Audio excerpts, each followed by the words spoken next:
Vous allez entendre dans la série Israël et l'Église un message de William Branham intitulé Israël en Égypte, prêché le 25 mars 1953 au Branham Tabernacle, Jeffersonville, Indiana, États-Unis d'Amérique.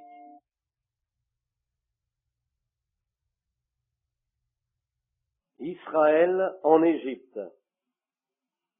Un tabernacle rempli. Je suis revenu plusieurs fois pour 1 heure ou 2 ou bien pour un service, mais c'est la première fois que je reviens ici ou ailleurs pour essayer de tenir un réveil. Nous commençons ce soir. À mon avis, un réveil, ce n'est pas amener de nouveaux membres. Un réveil, ce n'est pas un grand nombre de conversions, bien que ces choses aillent avec un réveil. Mais un réveil, c'est réveiller ce que vous avez déjà en vous, seulement le réveiller. Et maintenant, nous avons un pasteur vraiment merveilleux ici, le frère Neville, qui est assis sur le siège devant. Il est un peu enroué ce soir à cause d'un rhume. Et je vais faire comme à la maison lorsque j'étais ici. J'étais le pasteur, j'étais le conducteur de chant, je prélevais les offrandes, je payais les dépenses, j'étais le concierge, j'étais le menuisier, je sortais les cendres du poêle et faisais simplement tout ce qui devait être fait. Ensuite, en plus, j'ai travaillé à la compagnie du service public. J'ai fait cela pendant 17 ans. Et je suis heureux pour ce vieux petit bâtiment ce soir. Et c'est certainement comme mon lieu de naissance. Pas très élaboré, ce n'est pas tellement grand, mais c'est à la maison. Et je me sens vraiment bien. Et je suis heureux de cela. Et maintenant, nous l'avons annoncé, nos réunions vont peut-être se dérouler pendant 5 soirées jusqu'à dimanche soir. Et nous allons enseigner à partir de l'écriture, ce sera de l'enseignement. Maintenant, cet enseignement ne consistera en rien d'autre que la Bible. Alors maintenant, ici à la réunion, je voudrais le rendre vraiment clair pour commencer maintenant, afin que nous ayons un bon arrière-plan. Je crois que nous voulons ceci premièrement, et nous verrons les règles et les structures et tout ce que nous faisons, et ainsi cela avant que nous prions et commencions les services. Et maintenant, le Seigneur voulant, j'ai l'intention de parler ce soir sur l'Église, les 5 soirs sur l'Église. Le premier soir, ce sera Israël en Égypte. Et demain soir, le Seigneur voulant, ce sera à la mer Rouge, et puis le soir suivant devant le serpent d'airain, et samedi soir à Kadesh Barnéa, et dimanche soir, nous voulons les retrouver là-bas dans la patrie. Et tout cela, ce sont des enseignements scripturaires. Et apportez votre Bible parce que nous irons d'écriture en écriture. Nous avons eu plusieurs appels pour prier pour les malades, et ainsi de suite, mais je me suis tenu éloigné de cela. J'essaye de concentrer mon attention strictement sur l'enseignement de la Bible. Et maintenant, je ne sais pas ce que notre Seigneur va faire. Nous attendons l'appel pour Outre-mer, pour aller Outre-mer. J'ai pensé que c'était un moment merveilleux. Peut-être qu'alors Frère Neville se sentira mieux à ce moment-là. Il pourra peut-être reprendre ceci et continuer ce réveil. J'aimerais que cela continue jusqu'à Pâques. Et j'aimerais avoir un grand service de baptême le matin de Pâques. Cela ne serait-il pas merveilleux? Juste un moment pour baptiser tout un groupe. Je crois que nous avons des jeunes personnes à baptiser ici. Et maintenant, pendant que je parle des jeunes, maintenant nous avons quelques visiteurs. Je pense que je ne suis pas habitué aux personnes qui viennent ici et à celles qui ne viennent pas. Je ne sais seulement pas le partie non enregistrée sur la bande originale anglaise, note de l'éditeur. Le 12e chapitre pour commencer. Et vous qui avez des crayons et du papier, nous avons quelques Bibles supplémentaires. Si quelqu'un en voulait une pour suivre dans les Écritures, l'un des anciens se ferait un plaisir de vous l'apporter si vous voulez bien lever votre main.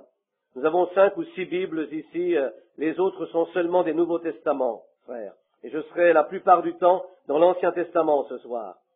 Dans l'étude de l'Écriture, j'ai été accusé, je fais en effet beaucoup de typologie. La typologie, c'est de trouver des types dans l'Ancien à partir du Nouveau. Je vous dirai pourquoi je fais cela. C'est à cause de cela. Peut-être quelquefois les grands mots que les érudits et autres emploient essayent de donner à la Bible sa signification, sa prononciation. Mais moi, je me contente de prendre celle du roi Jacques. Cette traduction a tenu ferme malgré les tempêtes beaucoup plus longtemps qu'aucune traduction ne l'a encore jamais fait. Et je le crois simplement de cette façon. Et je crois que toute l'Écriture enseigne que l'Ancien Testament était une ombre des choses à venir. Ainsi, si je vais vers ce mur et que mon ombre est là devant moi, cela montre un peu comment je suis lorsque j'arrive là. Cela montre si c'est un quadrupède ou bien une volaille ou n'importe quoi que ce soit. L'ombre le montrera. Et l'Ancien Testament était une ombre ou un type du Nouveau Testament. Tout l'Ancien Testament était dirigé vers le calvaire. Avec l'aide du Saint-Esprit, je crois que durant les semaines à venir, combien de temps je l'ignore, mais je peux prouver à partir de chaque chapitre de l'Ancien Testament a parlé de Jésus-Christ. Et chaque chose a été accomplie en lui. Et nous, en lui, nous sommes complets. Combien simple Dieu a fait ceci. En Christ, nous sommes complets. Maintenant, l'homme a toujours essayé de se sauver par lui-même et de faire différentes choses par lesquelles il soit sauvé. Mais dans le Nouveau Testament, cela n'a jamais été par aucune de nos propres œuvres. C'est par grâce que vous êtes sauvés, par le moyen de la foi. La seule chose qui puisse vous sauver, c'est la grâce. Il y a un moment, j'avais fait lever les mains, ne sachant pas qui est membre de l'Église ici et qui ne l'est pas, pour voir à quel niveau vous en êtes avec le christianisme. Et apparemment, vous êtes environ 99% de chrétiens ici ce soir. Et j'espère que les autres le sont maintenant. Maintenant, le livre de la Genèse est le chapitre semence de la Bible. C'est le commencement. Le mot Genèse signifie le commencement. Et demain soir, nous irons dans l'Exode pour voir les enfants.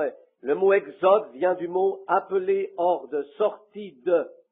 Les enfants d'Israël étaient en Exode. Dans leur Exode, ils sortirent d'Égypte et se rendirent dans le pays promis que Dieu leur avait donné. Maintenant, pour avoir une image correcte de l'Église d'alors et la mettre en parallèle avec celle d'aujourd'hui, vous devez retourner vers la semence pour l'amener jusque dans l'Exode avant qu'il puisse y avoir l'Exode.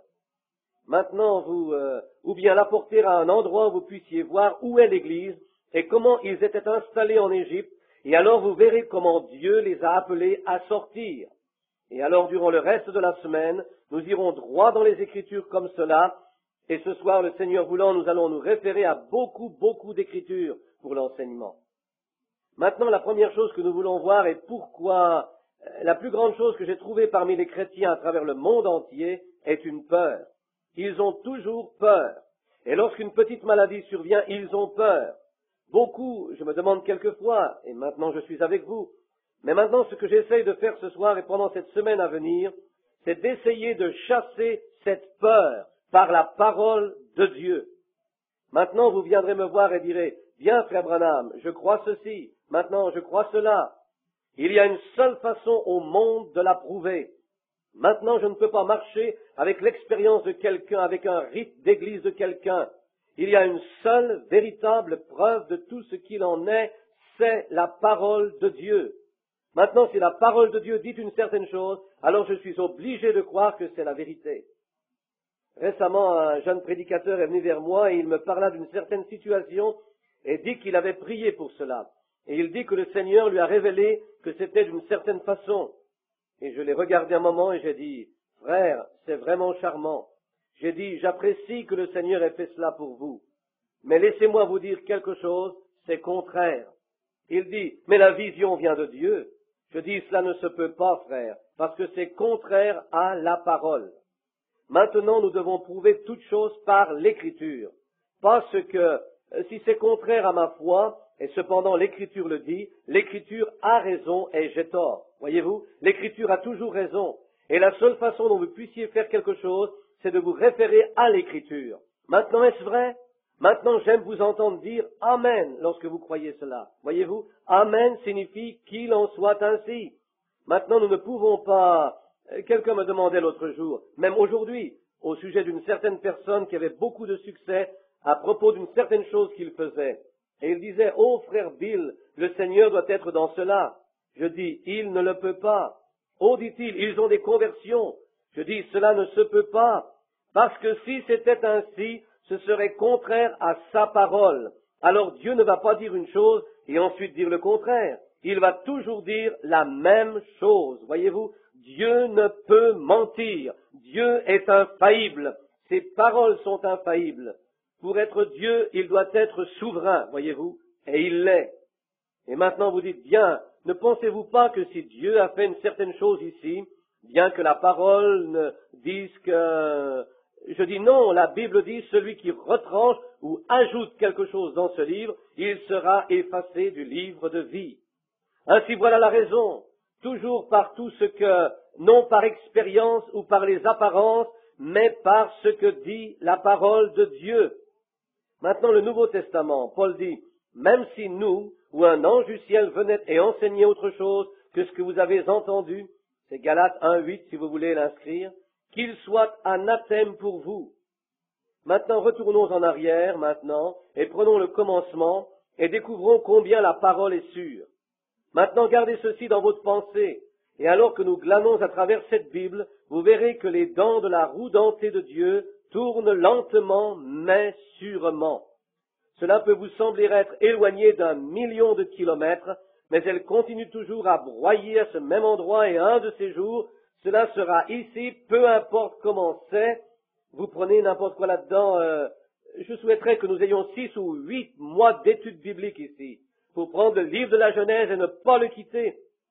Et je crois avec les 3 prochaines, 3 ou 4 semaines d'études de la Genèse et voir comment chaque point se retrouve tout au long de la Bible et chaque mot. Maintenant, cela fait 2 ans que j'étudie la Genèse, pour moi personnellement, et je n'en suis qu'à ma 2e lecture, et pas même à la moitié du texte. Oh, cela a été, je suis resté des semaines sur 2 ou 3 versets, et vous découvrez que dans cette semence, si vous voulez savoir quelle sorte de récolte vous allez avoir, ou bien ce qui est en train de pousser dans le champ, allez voir quelle sorte de semence c'est. La semence produira exactement selon ce qu'elle est. Elle produira selon son espèce. Du maïs donnera du maïs, un chardon donnera un chardon, du blé donnera du blé. Quoi que cela puisse être, cela produira simplement selon sa semence. Toutes les sectes et mouvements et toutes ces choses et les ismes d'aujourd'hui, par la grâce de Dieu, chacun a été écrit dans la Genèse où cela a son commencement là-bas, et cela a simplement pris un autre nom. Mais si vous regardez l'œuvre de l'Esprit en ce jour-là, et regardez comment il œuvre aujourd'hui, vous verrez que c'est exactement la même chose. Et, mes amis, certaines choses sont frappantes. Vous seriez surpris de savoir que certaines d'entre elles appartiennent au plus haut domaine ecclésiastique.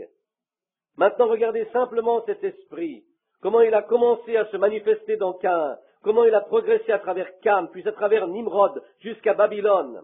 De Babylone, il a progressé jusque dans les jours de la venue de Jésus, enseignant, étudiant de la Bible, et ils n'ont pas reconnu le Seigneur Jésus-Christ. Et ils étaient là, des théologiens brillants, de saints hommes, justes, connaissant la parole, chaque lettre de la parole, et où cela se trouvait, et comment cela était écrit.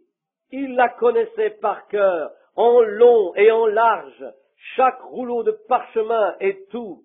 Ils devaient être nés dans une certaine lignée d'hommes ou de prêtrises ou de tribus pour devenir prêtres. Des érudits distingués, des étudiants de séminaire aujourd'hui seraient bien palos en comparaison de l'un d'entre eux. Et cependant, ils n'ont pas reconnu Jésus. Et lorsque Jésus vint, ils étaient de saints hommes. Et Jésus dit, vous êtes de votre père le diable.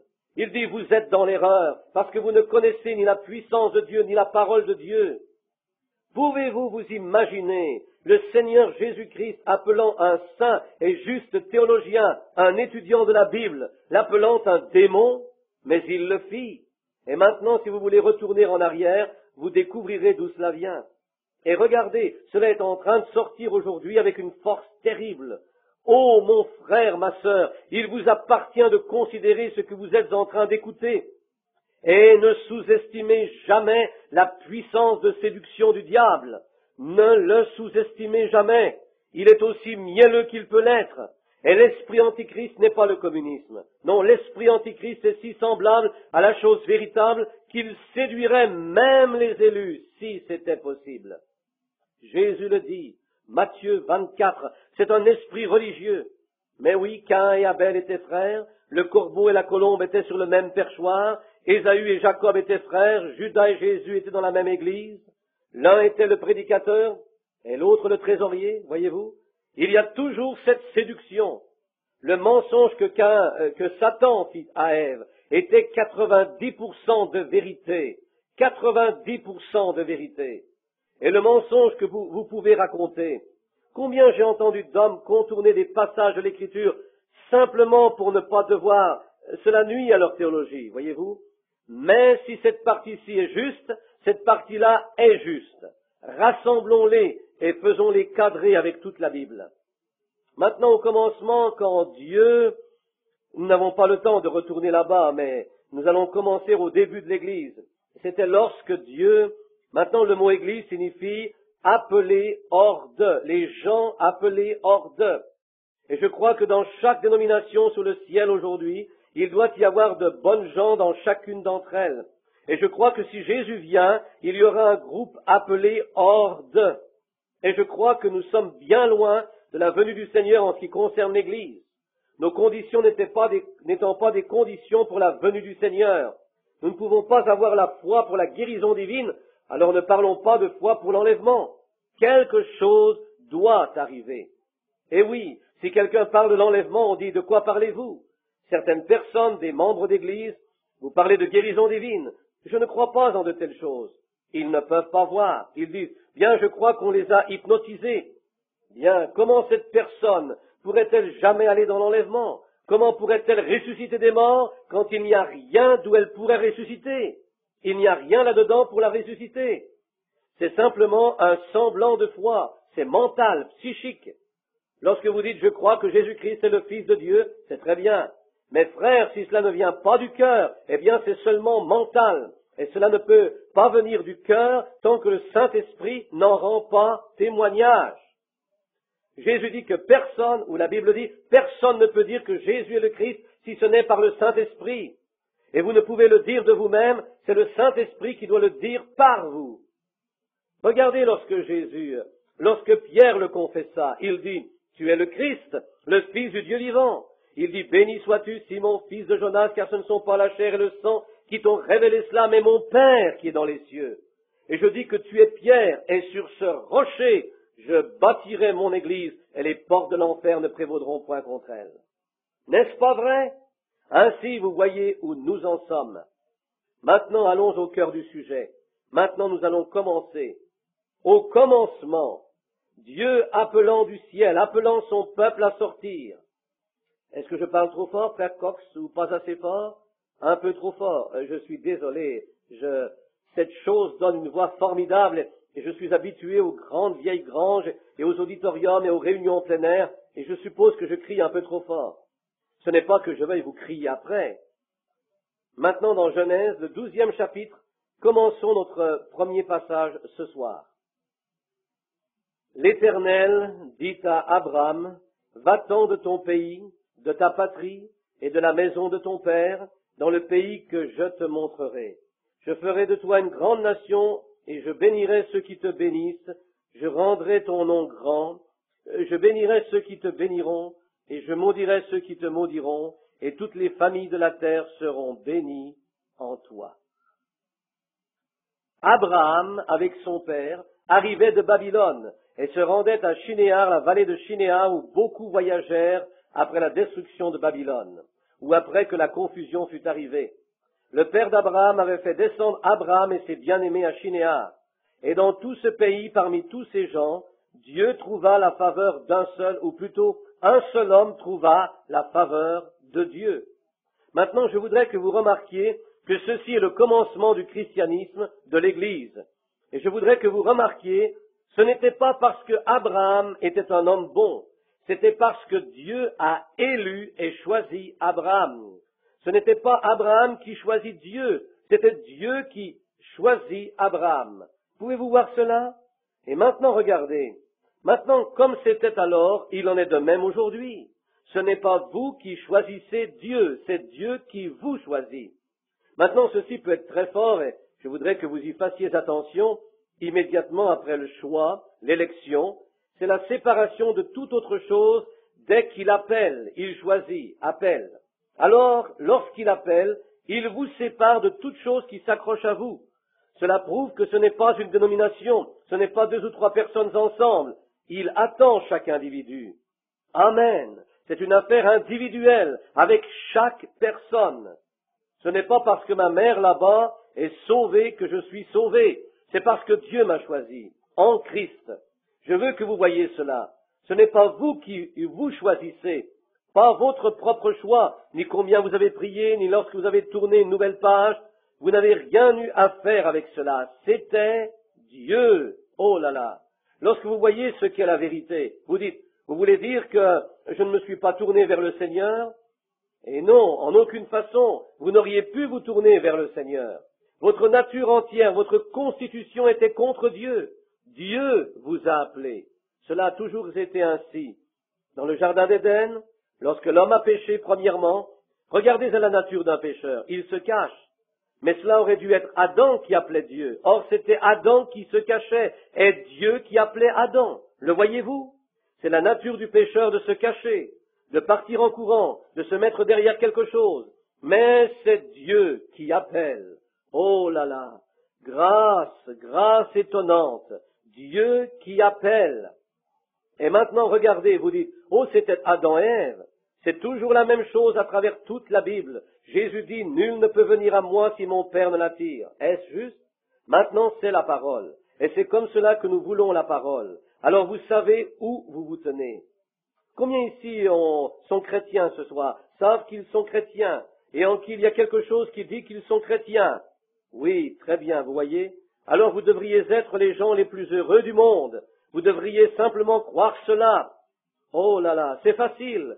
Prenez la parole de Dieu pour cela. Maintenant, avant que vous puissiez devenir un chrétien, Dieu vous a appelé. Ce n'est pas vous qui avez appelé Dieu, Dieu vous a appelé. Maintenant, il a appelé Abraham, et il est notre Père à tous. La foi. Remarquez que cette fois, il dit Abraham. Maintenant, c'est une élection. Je voudrais insister sur cette élection, parce que c'est la vérité. Maintenant, vous n'êtes pas devenu chrétien par simple coïncidence, car vous êtes devenu chrétien avant que vous soyez dans ce monde. Avant même que vous naissiez, Dieu vous a destiné à être un chrétien depuis le jardin d'Éden, depuis avant la fondation du monde. Oh, dites-vous, est-ce juste, frère? C'est la vérité. Dieu, avant même que vous sachiez quoi que ce soit. Il y a eu un temps où vous le saviez, votre esprit est enténébré à ce sujet maintenant. Il n'y a eu qu'un seul homme sur la terre qui savait qu'il existait auparavant, et c'était Jésus. Il dit, « Glorifie-moi, Père, de la gloire que j'avais auprès de toi avant la fondation du monde. » Il était le Dieu incarné. Il pouvait regarder en arrière et voir ce qu'il en était. Mais nos esprits sont enténébrés à ce sujet. Mais nous avons été ordonnés, prédestinés. Vous savez ce que prédestiné signifie? La prédestination de quelque chose, c'est qu'elle était vue à l'avance par Dieu. Amen. Voilà qui n'est pas du petit lait. Remarquez, je crois que cela vous a choqué. Nous ferions mieux d'aborder ce sujet un moment. Prenez avec moi Éphésiens, le 1er chapitre, et lisons un peu, parce que j'ai peur que vous ne le saisissiez pas, et que vous pensiez que c'est moi qui dis cela. Ce n'est pas moi. Écoutez attentivement maintenant. Nous reviendrons sur le sujet de l'Église dans quelques instants ou dans un moment. Maintenant, Paul est en train de parler. Il s'adresse dans Éphésiens 1 directement, carrément à l'Église. C'est ce que nous faisons ce soir. Ceci n'est pas pour des bébés, c'est pour des adultes, pas pour des bébés, de petits bébés. J'en ai un à la maison qui apprend juste à marcher. Il fait boum et tombe. Il se relève et croit avec tout cela faire quelque chose de grand.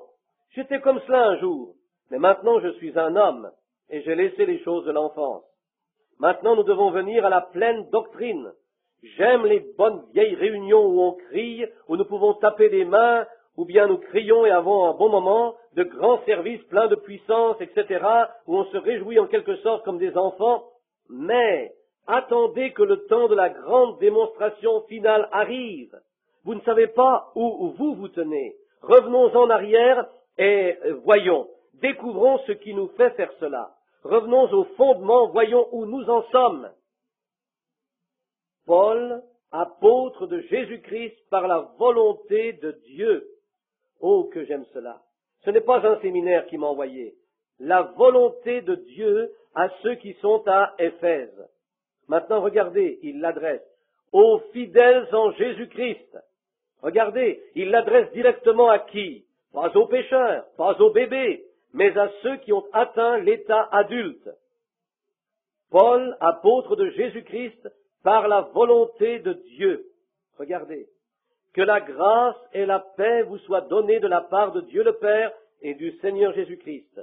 Béni soit Dieu le Père de notre Seigneur Jésus-Christ, qui nous a bénis de toutes sortes de bénédictions spirituelles dans les lieux célestes en Christ. Oh là là! Voyez-vous à qui il l'adresse? pas à une bande de bébés, à des gens qui sont assis dans les lieux célestes et ont été bénis. Maintenant, il dit, vous savez quelque chose, vous avez été enseignés, vous êtes sauvés, et je peux vous dire tout ce qu'il en est. Oh, j'aime cela. L'aimez-vous? Je veux placer vos pieds un instant dans les lieux célestes au lieu d'être si terre à terre. Il dit, maintenant, je veux vous dire, eh bien, je veux vous donner un petit encouragement, un petit réveil, une petite stimulation. Amen. J'aime la stimulation. Cela vous édifie en particulier lorsque vous savez ou vous pouvez dire que c'est ainsi dit le Seigneur. Maintenant, je veux vous parler, dit-il, à vous qui êtes assis dans les lieux célestes en Jésus-Christ et qui avez été bénis ensemble de toutes les bénédictions spirituelles, la manifestation des dons de Dieu, la guérison divine, les prophéties et autres choses qui se manifestent. Maintenant que vous êtes des adultes, je veux vous parler. C'est à vous que j'adresse ces paroles. Maintenant, regardez. Selon, Amen. Maintenant, voici, j'espère que vraiment, je vais le laisser bien pénétrer, vraiment bien et au bon endroit, parce que cela fera du bien. Cela vous entrera peut-être droit dans les os, selon qu'il nous a élus en lui. Qu'est-ce qu'il a fait? J'ai entendu et je suis venu? Non, non, non, pas du tout. Il nous a choisis, temps passé, nous a choisis, l'Église, en lui.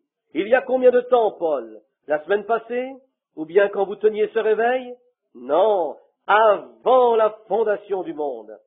Maintenant, vous pouvez être dans les nues, voyez-vous. Il fit quoi? Il nous a choisis en lui, Christ, avant la fondation du monde.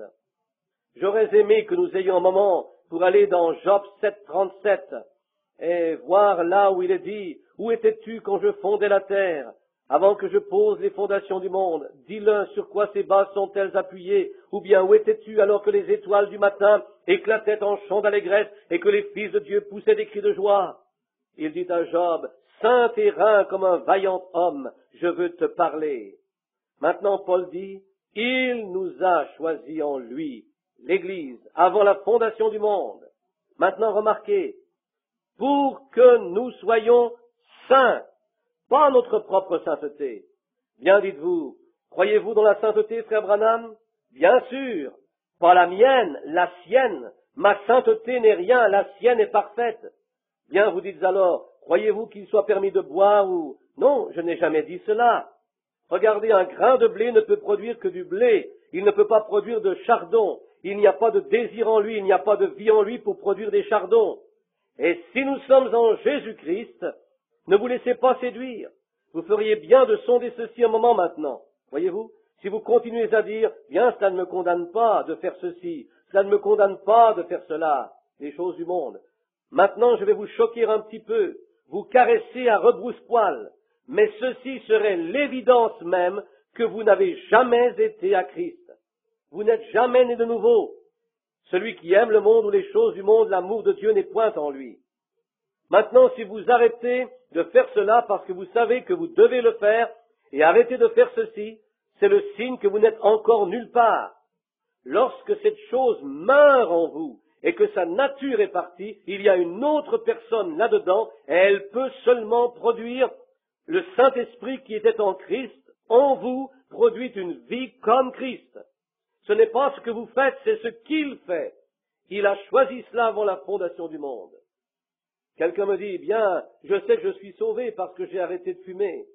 Ce n'est pas pour cela que j'ai été sauvé. Ce n'est pas pour cela que vous avez été sauvés. Vous êtes sauvés parce que Dieu vous a choisi avant la fondation du monde pour être sauvés. C'est l'enseignement de l'Écriture. Amen. Maintenant, voyez-vous, nous commençons à découvrir que ce n'est pas nous, c'est lui. Voyez-vous, il nous a choisis. Abraham ne pouvait pas dire, bien, Dieu soit béni, je suis descendu de la tour de Babylone. Alléluia, voilà pourquoi je suis sauvé. Il aurait dû sauver tout le groupe alors, si c'était là la raison pour laquelle il accorde son salut. Mais il n'a pas fait ainsi.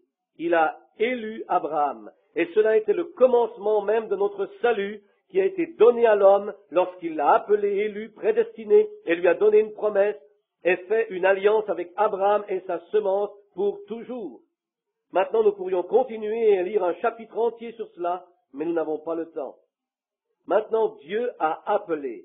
Regardez, lorsqu'il appela Abraham ici, il l'appela par l'élection. Pas parce que c'était Abraham, parce que c'était Dieu. Et il l'appela hors de son peuple et le bénit et lui dit, je vais te sauver. Et plus bas ici, il dit, et tu viendras à moi à un âge mûr et avancé. Avant qu'il ait fait quoi que ce soit pour le mériter, Dieu l'a choisi. Il lui parla. Et pas seulement toi, mais ta postérité après toi. Oh là là. Remarquez, et il retourna, le 8e verset. Maintenant, continuons à lire ici un peu plus loin sur cette autre chose. Et Abraham partit comme l'Éternel le lui avait dit, et Lot partit avec lui. Abraham était âgé de 75 ans lorsqu'il sortit de Charan. Et Abraham prit Saraï, sa femme, et Lot, fils de son frère, avec tous les biens qu'il possédait. Maintenant, remarquez, il a justement fait ce que Dieu lui dit de ne pas faire.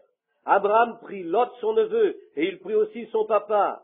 Mais il ne lui avait jamais dit de prendre son papa, mais il le fit de toute façon.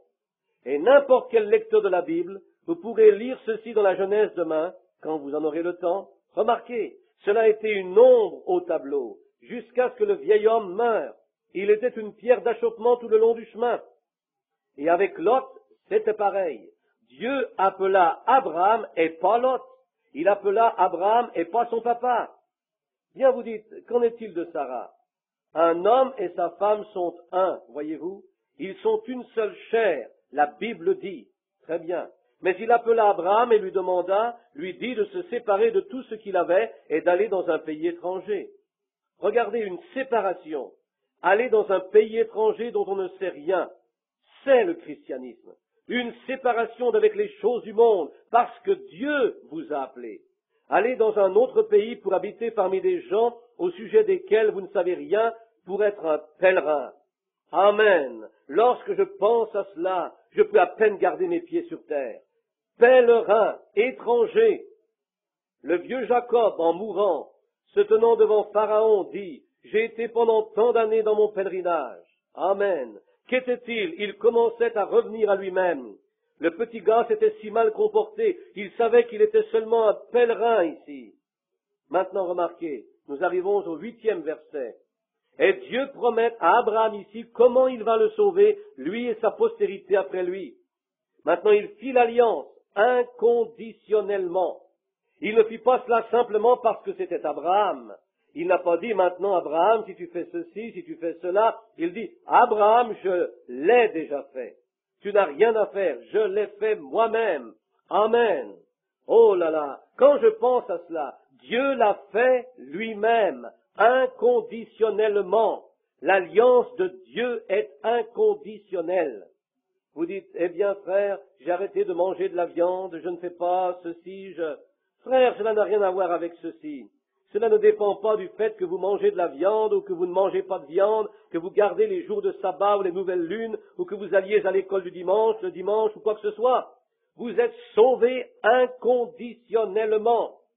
Alors vous dites, frère Branham, alors si je suis sauvé, gloire à Dieu, je peux faire ce que je veux. Oui, c'est vrai. Et si vous êtes sauvé, frère, vous n'avez aucun désir des choses du monde. Votre cœur entier est centré sur cela. Vous ne pouvez pas vous tenir éloigné de cela. Mais aussi longtemps qu'il y a un tiraillement, vous savez qu'il y a encore quelque chose de faux. Maintenant, l'élection. Dieu appela Abraham. Il lui dit qu'il allait le sauver inconditionnellement. Maintenant, allons un peu plus loin après que la promesse fut faite. Je voudrais que vous veniez avec moi dans Genèse 15, 7, ici, juste un moment. Et lisons ici juste pendant quelques instants. Très bien. L'Éternel lui dit encore, « Je suis l'Éternel, qui t'ai fait sortir d'Our en Chaldée pour te donner en possession ce pays. » Abraham répondit, « Seigneur Éternel, à quoi connaîtrai-je que je le posséderai ?» Maintenant Abraham, après être sorti du pays des Chaldéens, du pays de la ville d'Our en Chaldée, du pays de Shinéar, séparé, sorti, regardez cela, exactement comme les chrétiens aujourd'hui, errant encore, regardez, et l'Éternel lui dit, prends une génisse de 3 ans, une chèvre de 3 ans, un bélier de 3 ans, une tourterelle et une jeune colombe. Maintenant, demain, je désire que vous continuiez à lire cela jusqu'au bout, si vous notez les passages l'un après l'autre. Je vais le citer à cause du temps, des limites du temps, parce que je ne veux pas vous garder trop longtemps. Je veux que vous reveniez demain soir, et ainsi nous pourrons entrer directement dans ce sujet. Nous posons une base ce soir, simplement un fondement, voyez-vous.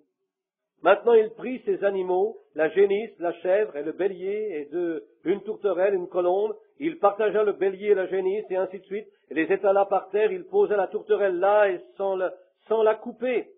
Et il garda les oiseaux éloignés de cela jusqu'au coucher du soleil. Et Dieu vint vers Abraham pour confirmer cette alliance. Il descendit et dit, « Maintenant, Abraham, maintenant je vais te prouver ce que je vais faire. » Et vous savez, beaucoup d'entre vous, mes amis, étiez à l'église ici, il y a plusieurs années. J'enseignais la même chose. Et oui, c'est vrai, déjà en 1949, je prêchais cela. Très bien, elle l'avait même inscrit dans sa Bible. Regardez, alors il est descendu et a montré à Abraham ce qu'il allait faire. D'abord, il plongea Abraham dans le sommeil, car Abraham, tu n'y es pour rien. Maintenant, pour vous qui essayez de vous sauver par vous-même, j'ai compris que dans l'église, le tabernacle, après avoir reçu cet enseignement, j'ai compris que beaucoup de personnes ont quitté le tabernacle. Ils sont allés vers des sectes et autres pour croire toutes sortes de choses qu'on peut croire. Ils ont arrêté, certains d'entre eux ne mangeant plus de viande, et certains d'entre eux gardent leurs jours de sabbat, les nouvelles lunes, et je suppose qu'ils ont fait des sacrifices et autres, après avoir réellement refusé d'accepter la parole de Dieu. Cela montre ce qui était ici dedans. Paul dit, ils sont sortis parce qu'ils n'étaient pas des nôtres. Voyez-vous, c'est juste, oui c'est vrai. Le Saint-Esprit s'emparera de la parole de Dieu. Ces choses, dans une démonstration finale, il sera prouvé qu'elles sont fausses. Maintenant il dit, Abraham, il le fit dormir, il dit, je te montrerai comment je vais faire cela, comment je vais garder mon alliance. Et il prit ses animaux, et maintenant regardez, lorsque Abraham s'endormit, il montra que la mort doit venir pour chaque créature. Alors devant lui passa une fournaise ardente, et cette fournaise ardente représentait l'enfer, chaque pécheur ayant mérité d'aller en enfer. Et alors, au-delà de cela, par le sacrifice sur la colline, vint une petite lumière blanche qui passa entre chacun des morceaux du sacrifice. Une alliance. Vous pouvez remarquer qu'il y a eu beaucoup de manières diverses par lesquelles les gens ont fait des alliances dans bien des cas. Nous, aujourd'hui, comment faisons-nous une alliance? Vous dites, top là, donnez-moi 5. C'est un accord, c'est notre alliance, n'est-ce pas? Dans les temps anciens, ils avaient l'habitude, en Chine, vous savez comment ils font leur alliance? Ils se jettent du sel l'un sur l'autre. Voilà comment se fait l'alliance en Chine, voyez-vous? Et ils font des alliances différentes selon les différentes coutumes des peuples. La coutume orientale, par contre, était de tuer une bête et de se tenir entre cette bête et alors de formuler. Nous le trouvons là-bas dans Lévitique et ils formulaient ici leur accord.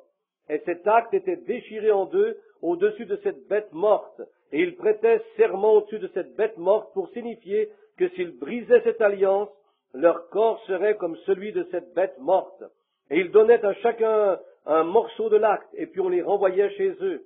Et lorsqu'ils revenaient l'un vers l'autre, ces deux morceaux devaient s'accorder parfaitement, les mêmes morceaux. Comme c'est beau! Dieu faisant une alliance, montrant à l'avance que j'ai juré que je le ferai. En ta postérité, je bénirai toutes les nations de la terre.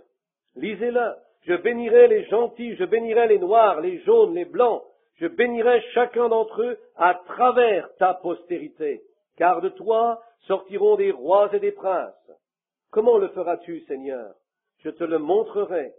Et lui montra à flanc de coteau où ces morceaux étaient représentés, et n'importe quel étudiant de la Bible sait que chacun d'entre eux était un animal pur qui représentait le sacrifice de Jésus-Christ. Il était le bélier, il était la génisse avec laquelle on faisait l'eau de séparation, quand il y avait également les eaux de séparation. Maintenant nous avons le lavage par l'eau, par la parole, de séparation du péché, en fonction de la parole, en fonction de notre foi, et la colombe et la tourterelle étaient la guérison divine. Tout cela en Christ. Amen. Là, Dieu montra à Abraham ce qu'il allait faire, qu'à travers la postérité d'Isaac, il donnerait naissance à son Fils unique, Christ, et qu'il serait immolé là-bas entre les cieux et la terre, alors que le soleil se coucherait, l'obscurité venant sur la terre, et là, il le déchira en deux. Dieu lui retira son âme, et il écrivit une alliance avec les familles de la terre. Quand ce précieux sang non adultéré du Dieu Tout-Puissant coula des veines d'Emmanuel, il lui arracha son âme. Il disait, « Mon Dieu, pourquoi m'as-tu abandonné ?» Son visage plein de crachats de moquerie, une couronne de cruelles moqueries enfoncée jusqu'à son front.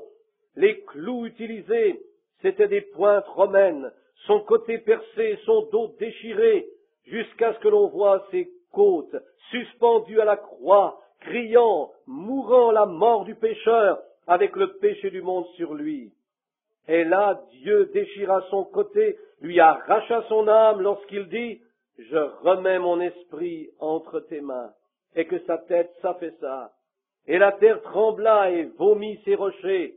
Le voilà, voilà l'alliance de Dieu, en voilà l'accomplissement. Entre les rochers fendus et les cieux obscurcis, mon Sauveur pencha la tête et mourut.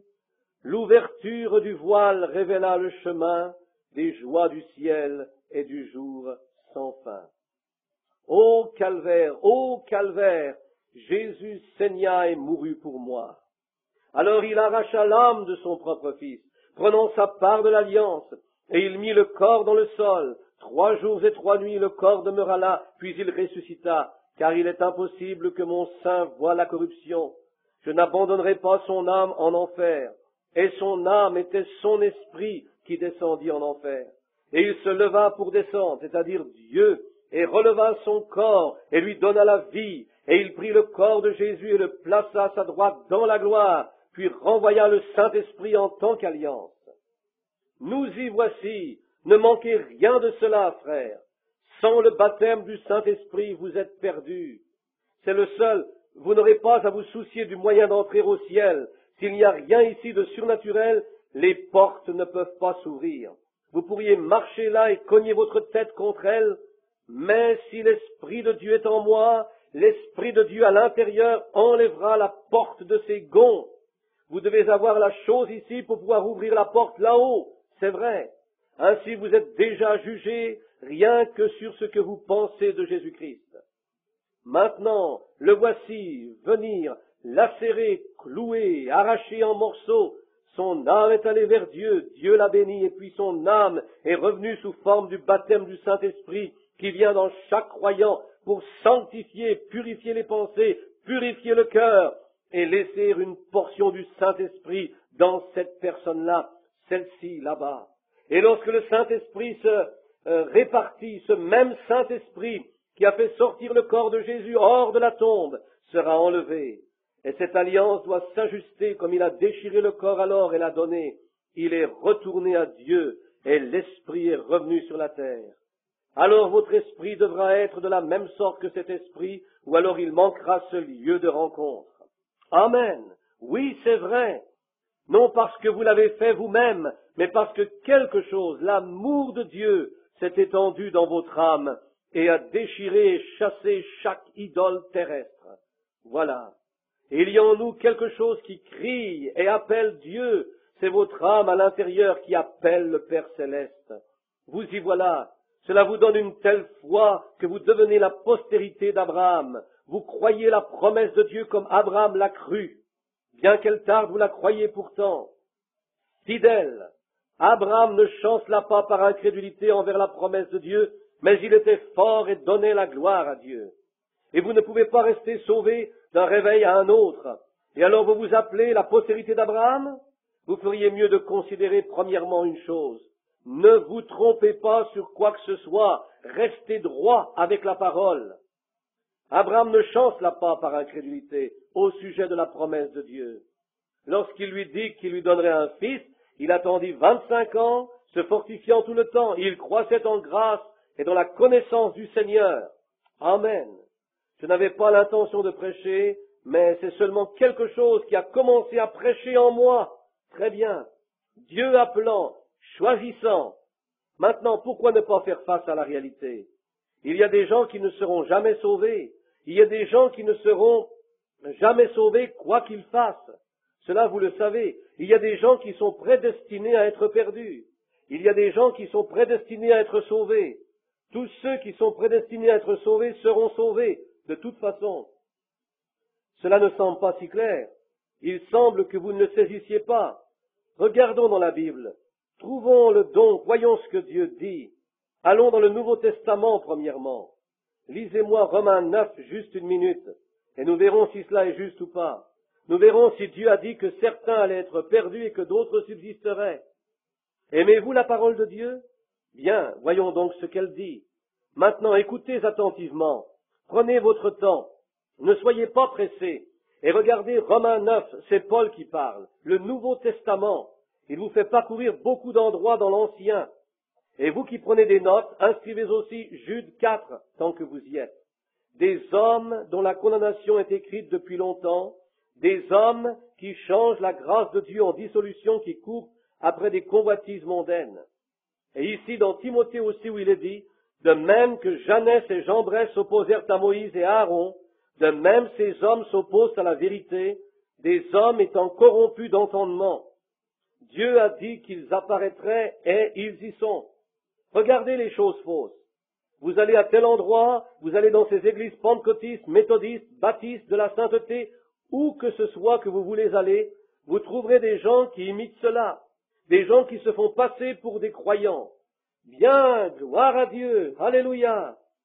L'autre jour, une femme disait, j'ai 10 enfants, mais gloire à Dieu, le Seigneur m'a appelé pour prêcher l'évangile. Alléluia, je vais me mettre en route et le faire. Il n'a pas pu faire une telle chose. Il n'a jamais fait ainsi, et il ne le fera jamais, parce qu'il a dit qu'il ne ferait pas cela. Oui, mais oh là là, elle pensait ainsi. Et oui, Dieu lui a donné 10 enfants élevés. C'est cela ce qu'elle était supposée faire. Très bien. Mais ce qu'il y a, ils deviennent tout à fait dopés sous l'enthousiasme. Bien, ils disent, je n'ai pas besoin que quelqu'un m'enseigne. Gloire à Dieu, j'ai le Saint-Esprit. Bien. Alors le Saint-Esprit s'est trompé lorsqu'il disait qu'il avait placé certains dans l'Église comme enseignants. Dieu les a placés dans l'Église comme enseignants. Cela règle la question. Pourquoi y placerait-il des enseignants si le Saint-Esprit lui-même devait donner tout l'enseignement? Voyez-vous? Très bien, voyez-vous? Ce dont les gens ont besoin, c'est d'un baptême de cervelle, en plus du baptême d'eau. C'est juste. Très bien, excusez cette expression tranchante, mais j'aimerais vraiment la laisser pénétrer. Nous voulons un réveil, et frère, il faut remuer les choses. Avant de pouvoir le faire, il faut chasser Satan. Ne faites pas de manière avec lui. Soyez maître chez vous. Restez ferme. J'ai dû le combattre partout dans le monde, et tout autre chrétien qui a jamais soutenu la cause de Dieu doit se battre avec lui. Mais, si vous savez où vous vous tenez, et que ce que vous savez est la vérité, que c'est ainsi dit le Seigneur, vous pouvez vous y tenir. Vous dites bien, gloire à Dieu, je suis sauvé parce que j'ai arrêté de boire. Gloire à Dieu, j'ai eu un frisson dans le dos. J'ai eu un vent impétueux et puissant qui m'a frappé au visage. Croyez-vous cela, frère Branham? Bien sûr. Mais je veux d'abord voir d'où vient ce vent impétueux et puissant. Voyez-vous? C'est juste.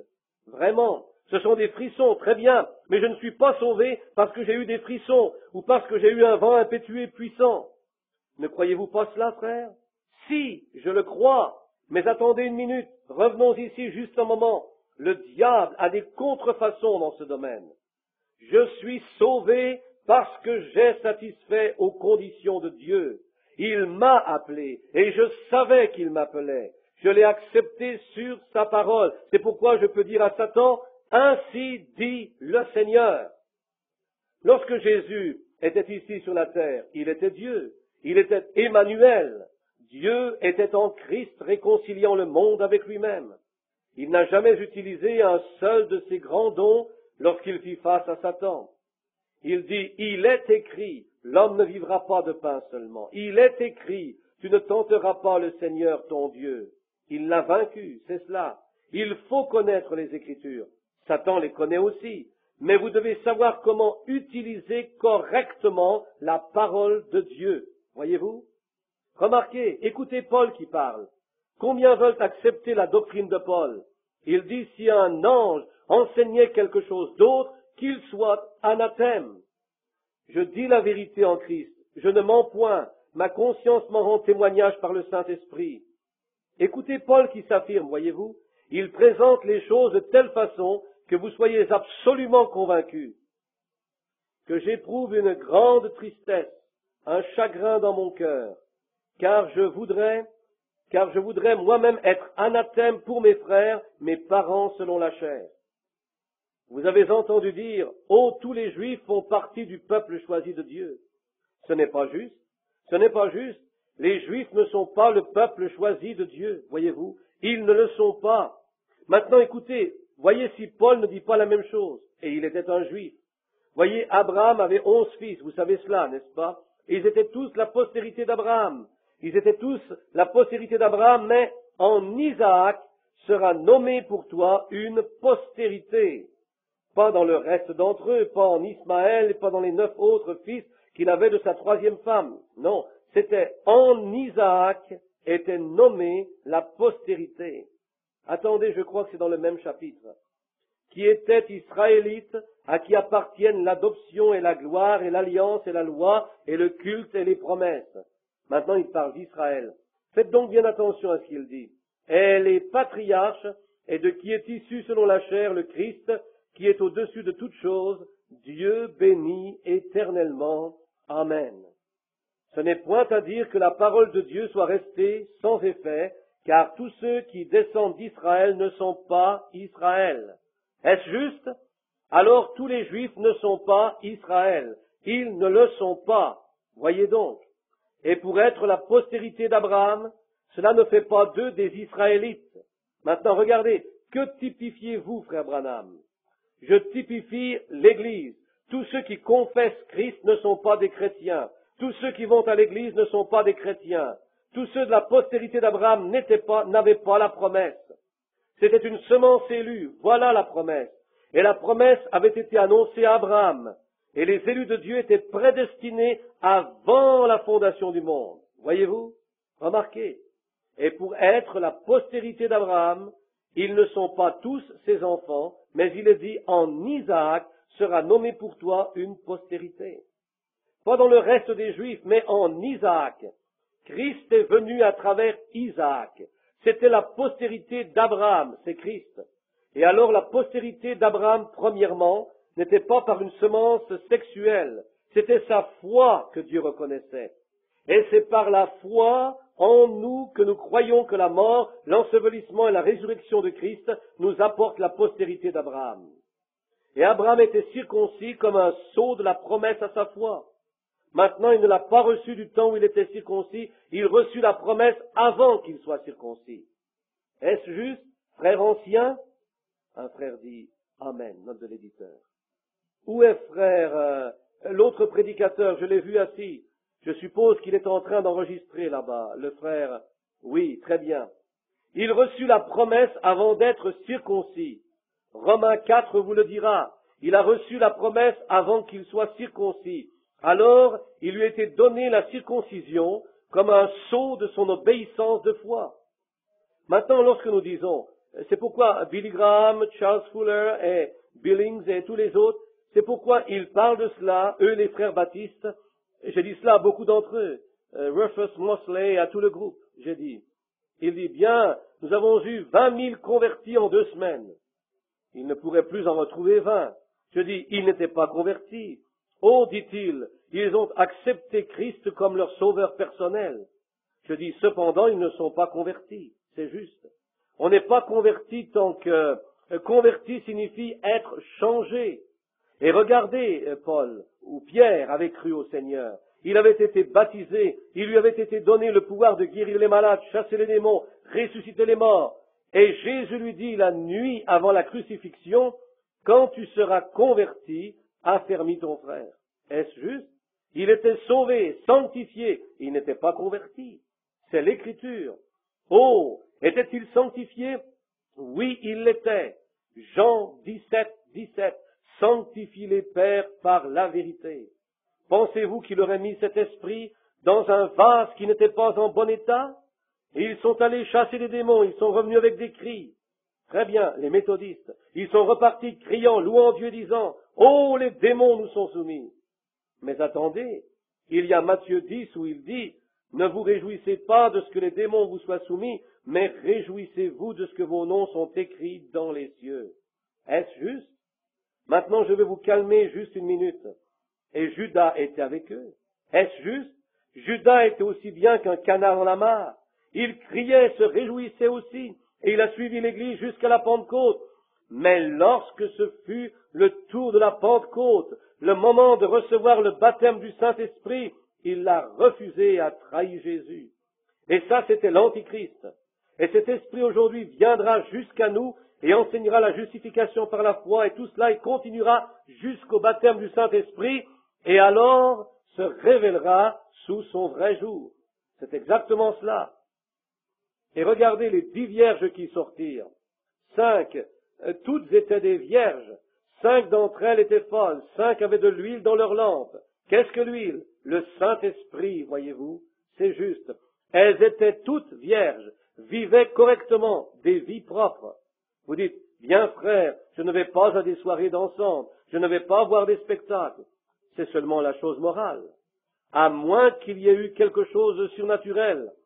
Alors ce n'est pas parce que vous avez crié, pas parce que vous avez parlé en langue, pas parce que vous avez sauté sur vos pieds, pas parce que vous avez fait telle chose, mais quelque chose de surnaturel s'est passé à l'intérieur de vous, cela vous a changé et mis, vous êtes scellé en Dieu, vous êtes ancré, c'est juste. Alors vous ne croyez pas? Je crois dans le fait qu'on puisse crier, je crois en toutes ces choses, mais ce n'est pas la réponse. Les méthodistes pensaient lorsqu'ils criaient qu'ils l'avaient, mais ils ont découvert que c'était faux. Beaucoup d'entre eux criaient et ne l'avaient pas. Les pentecôtistes sont arrivés, ils ont parlé en langue, ils ont dit nous l'avons, mais ils ont découvert que c'était faux. Beaucoup d'entre eux parlaient en langue, mais n'avaient rien. Même si je parlais les langues des hommes et des anges, et que je n'ai pas l'amour, cela ne me servirait de rien. Ils ne l'avaient pas. C'est juste. Et c'est la raison pour laquelle le monde entier a été séduit par cela et qu'ils ont fait la chose contraire. Cela n'est pas la réponse. Ce n'est pas une démonstration de la chair ou une émotion, mais quelque chose qui est arrivé à l'intérieur de vous, qui a changé votre opinion tout entière, changé votre nature entière. Vous êtes convertis. Pas vous, mais Christ est venu en vous et vous a convertis. Votre nature est morte dans le vieil homme, et vous êtes né de nouveau, et vous êtes un nouvel homme. Regardez. Amen. Dites, je suis long ici, n'est-ce pas? Avertissez-moi dans quelques instants, les frères là-bas, si je parle un petit peu trop longtemps. Je dois en arriver aux enfants d'Israël ici, dans une minute. Mais je veux vous montrer que c'est l'affaire de Dieu de faire ces choses. Vous m'aimez toujours? Très bien. Maintenant, continuez à prier pour moi. Très bien. Mais permettez-moi simplement que je me calme un petit peu, là, maintenant, juste un moment. Et pour être la postérité d'Abraham, ils ne sont pas tous ses enfants, mais il est dit, en Isaac sera nommé pour toi une postérité. C'est-à-dire que ce ne sont pas les enfants de la chair qui sont enfants de Dieu, mais que ce sont les enfants de la promesse. Oh, regardez cela, qui sont regardés comme la postérité. Les enfants de la promesse. Il leur a été promis quoi? Quelle sorte de promesse? Ce que Dieu a promis depuis avant la fondation du monde. Il leur dit, voici la postérité. Non parce que vous avez cessé de faire ceci et cessé de faire cela et arrêté de mentir, arrêté de voler. Ce sont simplement des actes moraux. Un bon citoyen fera cela. Vous ne pouvez pas encore vous appeler chrétien tant que quelque chose là-dedans n'est pas arrivé, tant que vous n'êtes pas régénéré, que quelque chose soit arrivé là-dedans. Remarquez, voici en effet la parole de la promesse. Je reviendrai à cette même époque et Sarah aura un fils. Et de plus, il en fut ainsi de Rebecca qui conçut, écoutez ceci maintenant, du seul Isaac notre père. Soyez bien attentifs, tenez-vous prêts, cela vous fera faire volte-face. Car quoique les enfants ne fussent pas encore nés, c'est-à-dire Jacob et Ésaü, et qu'ils n'eussent fait ni bien ni mal, afin que le dessein d'élection de Dieu subsistât, oh, je vais le laisser pénétrer un long moment. Réveillez-vous maintenant, juste un moment. Ésaü et Jacob, avant que les enfants soient nés, avant qu'ils sachent ce qui est juste et ce qui est faux, afin que le dessein d'élection de Dieu subsistât sans dépendre des œuvres et par la seule volonté de celui qui appelle.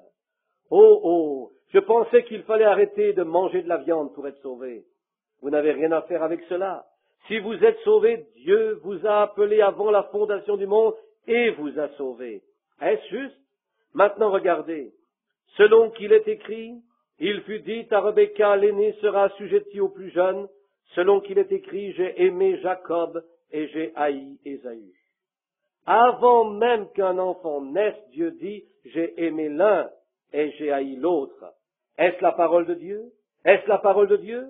Je ne suis pas responsable de cela, mais seulement de la prêcher. Maintenant, l'élection, ce n'est pas quelque chose que vous avez à faire, c'est ce que Dieu a fait. Dieu l'a fait en Christ, pour vous, avant la fondation du monde. Tous ceux que le Père m'a donnés viendront à moi. Alléluia! Oh là là! Excusez-moi.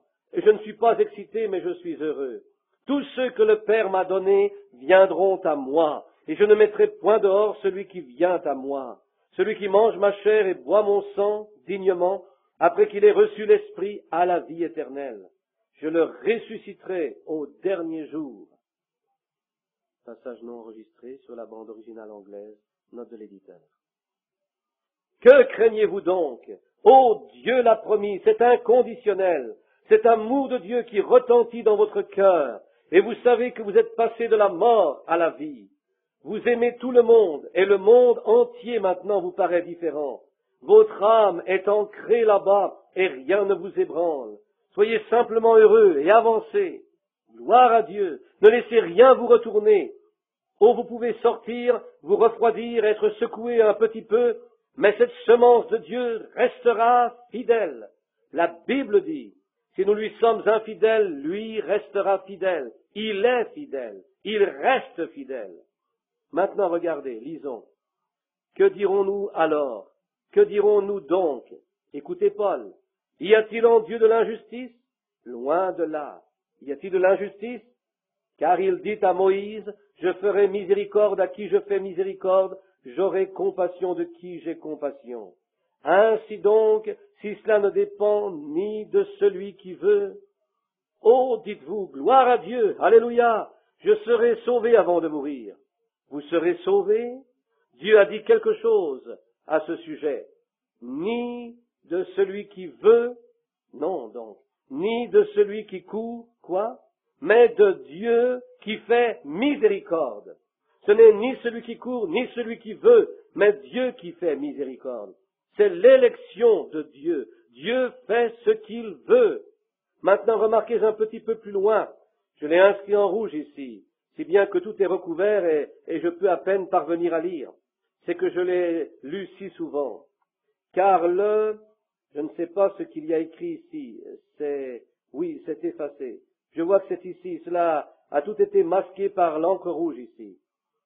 L'écriture, demain soir je prendrai mon autre Bible, qui dit, Pharaon, je l'ai suscité à dessein pour montrer en toi ma puissance et afin que mon nom soit publié par tous, par toute la terre.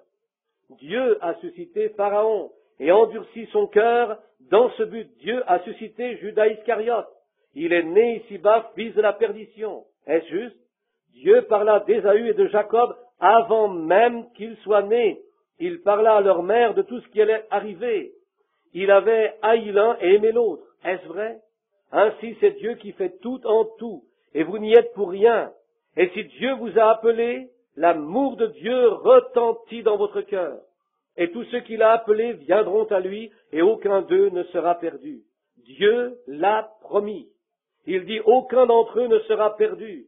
Tous ceux que le Père m'a donnés viendront à moi, et aucun d'entre eux n'est perdu, si ce n'est Judas Iscariote, afin que l'Écriture soit accomplie. Et je les ressusciterai au dernier jour. Maintenant vous, disiez il y a un moment que vous étiez chrétien. Qu'est-ce qui a fait de vous un chrétien? C'est parce que Dieu vous a appelé avant la fondation du monde pour être chrétien, et vous êtes devenu chrétien. Alors vous êtes sauvés, remplis du Saint-Esprit, vous avez la vie éternelle. Pourquoi vous a-t-il donné le Saint-Esprit? Il l'a donné en tant que sceau de votre foi. Vous aviez la foi, premièrement. Maintenant, si vous dites bien, il y a un moment, vous disiez au sujet de Billy Graham et des autres qui crient, bien, combien veulent accepter Christ comme leur sauveur personnel, Levez votre main. Est-ce bien ainsi? Certainement, c'est bien. C'est bon, mais c'est seulement le commencement. Alors si vous le croyez vraiment et l'acceptez vraiment dans votre cœur, et vous avez reçu un enseignement selon la vérité, alors le Saint-Esprit viendra comme circoncision telle qu'il l'a donnée à Abraham selon sa foi. Une confirmation. Maintenant vous dites, les gens disent, faisons une réunion d'attente. Gloire à Dieu, faisons comme jadis. Et vous dites, gloire à Dieu, mettons-nous à attendre le Saint-Esprit. Une telle chose n'existe pas. Le mot attendre, tarry en anglais, s'attendre, s'attarder, ne signifie pas prier. Attendre signifie attendre. Combien savent que ce mot signifie attendre? Jésus dit, restez dans la ville de Jérusalem jusqu'à ce que la promesse soit donnée. Je ne sais pas ce qu'ils faisaient. Ils priaient probablement, je ne sais pas. Mais ils n'ont jamais eu à attendre cela. Alors que Pierre disait ces mots, le Saint-Esprit descendit parmi eux. Il descendit complètement. Et lorsque Paul leur imposa les mains, le Saint-Esprit est venu sur eux. Est-ce juste? Voyez-vous, il n'y avait pas d'attente. Le Saint-Esprit était là et il leur a donné le baptême du Saint-Esprit comme confirmation de leur foi. Et Dieu a fait circoncire Abraham comme confirmation de sa foi. Et qu'est-ce que c'était? Qu'est-ce que le Saint-Esprit? Quelqu'un peut-il me dire à quoi sert le Saint-Esprit? C'est un signe. Est-ce juste? Qu'était la circoncision? Un signe. Est-ce juste? Un signe. Dieu donna un signe pour montrer qu'il avait accepté Abraham la circoncision. Et lorsque vous dites, je crois en Dieu, je crois en Jésus-Christ, alors Dieu vous donne le baptême du Saint-Esprit comme un signe qu'il a accepté votre foi. Alléluia! Et alors vous êtes scellés dans le royaume de Dieu, pas jusqu'au prochain réveil, mais jusqu'au jour de votre rédemption. Éphésiens 4:30. N'attristez pas le Saint-Esprit de Dieu par lequel vous avez été scellés jusqu'au jour de votre rédemption. C'est ainsi. Maintenant, rapidement, encore à peu près 5 minutes, allons dans Genèse 45. Et je voudrais prendre un merveilleux petit raccourci ici pour amener les enfants d'Israël à l'endroit même où nous les reprendrons demain soir pour l'Exode. Je suis désolé de m'être un peu attardé ce soir, mais il fallait que je commence par ceci premièrement. Ainsi Abraham reçut la promesse. Isaac est venu. Vous connaissez les sacrifices. J'ai essayé de vous montrer que l'Église, dans le passé, qui appelait à sortir, l'élection était de Dieu, tout comme aujourd'hui. Il appela Abraham par l'élection. Il appelle l'Église par l'élection. Il donna à Abraham la promesse. Abraham l'a cru. Et il appelle l'Église aujourd'hui. Croyez-vous Jésus-Christ? Alors premièrement, vous avez cru. Et ensuite, Dieu a fait circoncire Abraham et ses enfants, sa postérité, comme un signe. Et aujourd'hui, il vous donne le Saint-Esprit comme signe. Qu'est-ce que le Saint-Esprit aujourd'hui pour un être humain? Lorsqu'il vient, c'est une circoncision. Est-ce qu'Étienne ne dit pas ainsi dans les Actes au 7e chapitre, lorsqu'il dit « Ô vous incirconcis de cœur et d'oreille, vous vous opposez toujours au Saint-Esprit. Ce que vos pères ont fait, vous le faites aussi. » Est-ce ainsi? Et le Saint-Esprit est une circoncision. Et que fait la circoncision? Elle enlève le surplus de chair, toutes les choses du monde. Cela vous circoncit des choses du monde, de l'amour de la chair, de l'orgueil de la vie. Cela vous circoncit simplement de cela. Vous n'y êtes pour rien. Le Saint-Esprit le fait de soi-même et vous met en relation d'amour avec Jésus-Christ dans un amour immortel. Rien ne peut vous séparer de l'amour de Dieu qui est en Jésus-Christ.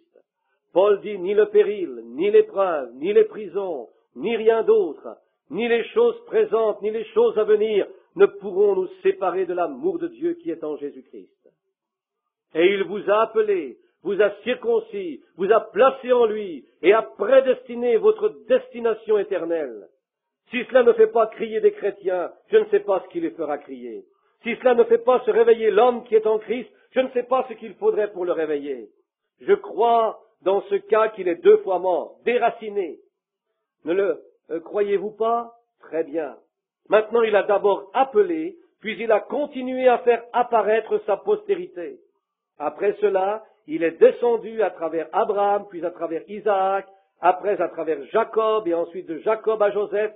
Maintenant, regardez. Si nous en avons le temps, une fois, nous pénétrerons dans ceci. Nous le ferons, mais pas maintenant. Regardez, l'élection est en Abraham. Avez-vous remarqué? Il y avait juste ces 4 patriarches, et alors cela a cessé, s'est cassé, et cela s'est éteint dans les 12 patriarches, et les tribus se sont divisées. Est-ce juste? Elle n'est jamais revenue jusqu'à ce qu'elle le soit en une personne, la postérité d'Abraham. Alors elle est entrée dans l'être humain qui était Christ, bien que cet élu ait été glorifié ici sur la terre et élevé vers Dieu. Et le Saint-Esprit est revenu pour se répandre sur toutes les nations, pour remplir la terre de la connaissance du Seigneur aussi profondément que sont les cieux. Et oh, voilà le Saint-Esprit aujourd'hui. Maintenant regardez, l'élection en Abraham, la justification en Isaac, la grâce en Jacob et la perfection en Joseph. Pas une seule chose n'a été rapportée qui soit contre Joseph. C'est là la perfection. Il y avait 3 étapes du pèlerinage des enfants d'Israël, et la 4e a été lorsqu'ils sont entrés dans la terre promise, qui était le millénium. Il y a aussi les 3 étapes de l'Église des gentils. Cette semaine, Dieu voulant, je pourrai l'apporter à travers la Bible et vous montrer que nous sommes dans notre 3e étape maintenant, prêts à entrer dans le millénium, dans le temps de Joseph. Maintenant, regardez, quand toutes ces choses se sont additionnées en Joseph, quoi? Un homme parfait, celui qui était né de son père, aimé de son père, haï de ses frères. Maintenant, regardez rapidement un moment, parce que je dois me dépêcher. Donnez-moi toute votre attention. Aimé de son père, haï de ses frères. Voyez le Seigneur Jésus. Regardez Jésus agissant dans chaque personnage ici. Regardez Joseph le parfait. Oh, nous pourrions passer des semaines sur lui. Regardez, haï de ses frères, aimé de son père. Pourquoi? Il était un homme spirituel. Il avait des visions. Il pouvait interpréter des songes. Il était spirituel. Son vieux petit, ses frères disaient, quelle sottise, va-t'en. Maintenant, regardez les églises aujourd'hui. Regardez le côté spirituel. Le Seigneur Jésus dans son église aujourd'hui est, quant à lui, haï par tous les descendants. Voyez-vous? Exactement. Il s'en moque, l'appelle fanatique partout. Bien, cela doit être ainsi. Voici l'antitype, en voici l'ombre. Vous dites, bien frère Branham, si je reçois le Saint-Esprit, ils se moqueront tous de moi. Eh bien, s'il n'en est pas ainsi, c'est que vous ne l'avez pas reçu. Vous devez être haïs du monde. Jésus dit, ils appellent le maître de la maison Belzébul. Alors, à combien plus forte raison appelleront-ils ainsi ses disciples? Voyez-vous, ceux de la famille. Il était haï, lui. Et regardez, mais il était aimé et son père, nous ne pouvons pas avancer, nous n'arrivons pas à quitter ceci. Son père lui donna un manteau de plusieurs couleurs. Est-ce juste? Maintenant regardez cette robe sans couture qui représentait le Saint-Esprit qui recouvrait son être. Et aujourd'hui c'est le Saint-Esprit qui recouvre l'Église. La robe de plusieurs couleurs. Et il y a 7 couleurs dans l'arc-en-ciel, voyez-vous. Et ces 7 couleurs parfaites sont toutes les couleurs que nous avons. Elles se mélangent formant l'arc-en-ciel. Et un arc-en-ciel dans la Bible signifie une alliance. Et Dieu fit son alliance avec Noé afin qu'il n'y ait plus d'eau. Mais ce sera le feu la prochaine fois. Il lui donna le signe de l'arc-en-ciel et nous l'avons encore toujours. Est-ce juste? Maintenant, si vous regardez, si j'avais le temps pour ces autres écritures. Dans Apocalypse, le 1er chapitre, lorsque Jean le vit debout, c'était quelqu'un qui ressemblait au Fils de l'homme, se tenant au milieu des 7 chandeliers d'or, qui étaient les 7 âges de l'Église. Et nous avons commencé avec Éphèse et fini avec la Odyssée, l'âge tiède dans lequel nous sommes maintenant. Ayant une forme de piété, mais reniant ce qui en fait la force. Ils vont à l'église, il y a des gens qui entrent et à qui on dit « Acceptez Christ ». Et ils mettent leur nom dans un livre, mais reniant le baptême du Saint-Esprit et la puissance et les miracles et les signes et les prodiges. Ils se moquent de cela dans l'âge de l'église de la Odyssée qui est vomi de la bouche de Dieu. Et les élus sont enlevés. Oh, alléluia! Oh, quelque chose entre dans mon âme quand je pense à cela, mes amis. Oh, le monde dans cette condition aujourd'hui. Et il était là, se tenait là. Quoi? Et il devait être regardé comme une pierre de jaspe et de sardoine. Qu'était le jaspe? C'était la pierre de Ruben. Qu'était le sardoine? Benjamin, le premier et le dernier. Il devait être regardé comme le premier et le dernier. Un arc-en-ciel entourait sa tête au-dessus des 7 chandeliers d'or. C'était un arc-en-ciel, une alliance que Dieu avait faite à travers Abraham, à travers Isaac, à travers Christ, à travers l'Église, par le baptême du Saint-Esprit. La robe à cette couleur qui était sur Joseph, qui était sur Jésus, elle est sur l'Église aujourd'hui, la protégeant, le corps étant recouvert par la robe. Et l'Église, ce n'est pas vous, c'est le Saint-Esprit qui vous couvre du sang, l'alliance de Dieu prédestinée avant la fondation du monde. Alléluia! Je devais absolument laisser sortir cela. Très bien. J'étais sur le point d'éclater.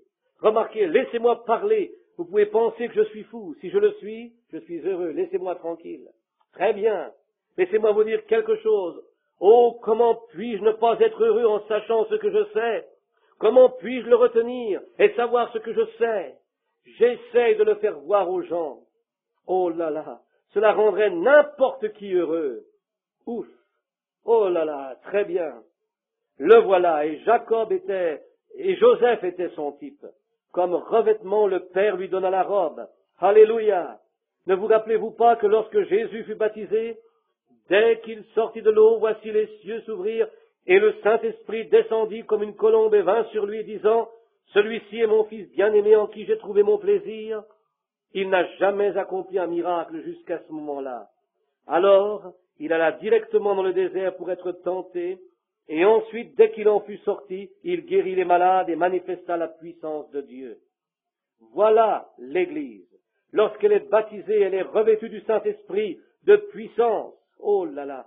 C'est le même phénomène qui se passa pour le saint mort de Sarah avant qu'Isaac ne vienne. Dieu laissa aller les choses. Elle avait 60 ans lorsqu'elle reçut la promesse. Elle avait 90 ans avant que la semence ait même été conçue en elle. Parfaitement. C'est absolument phénoménal. Et l'homme qui est né de nouveau est un phénomène. Alléluia. Ce n'est pas en acceptant ou en levant votre main comme ceci. C'est un don de Dieu phénoménal. Né de nouveau, tiré hors de ce monde, du domaine des sens. C'est vrai. Pourquoi? Parce que vous l'avez mérité? Parce que Dieu l'a promis. Et que cette promesse est sûre selon l'élection. Alors Joseph fut vendu pour presque 30 pièces d'argent par ses frères. L'Église juive a trahi Joseph. Aujourd'hui, que se passe-t-il dans cette Église? Une trahison. Ils sont en train de rassembler des documents. Ils vont essayer d'avoir un... Bien, maintenant, gardez simplement cela dans votre esprit. Ils auront une confédération d'églises. Les églises de Christ d'Amérique se sont déjà unies entre toutes leurs églises.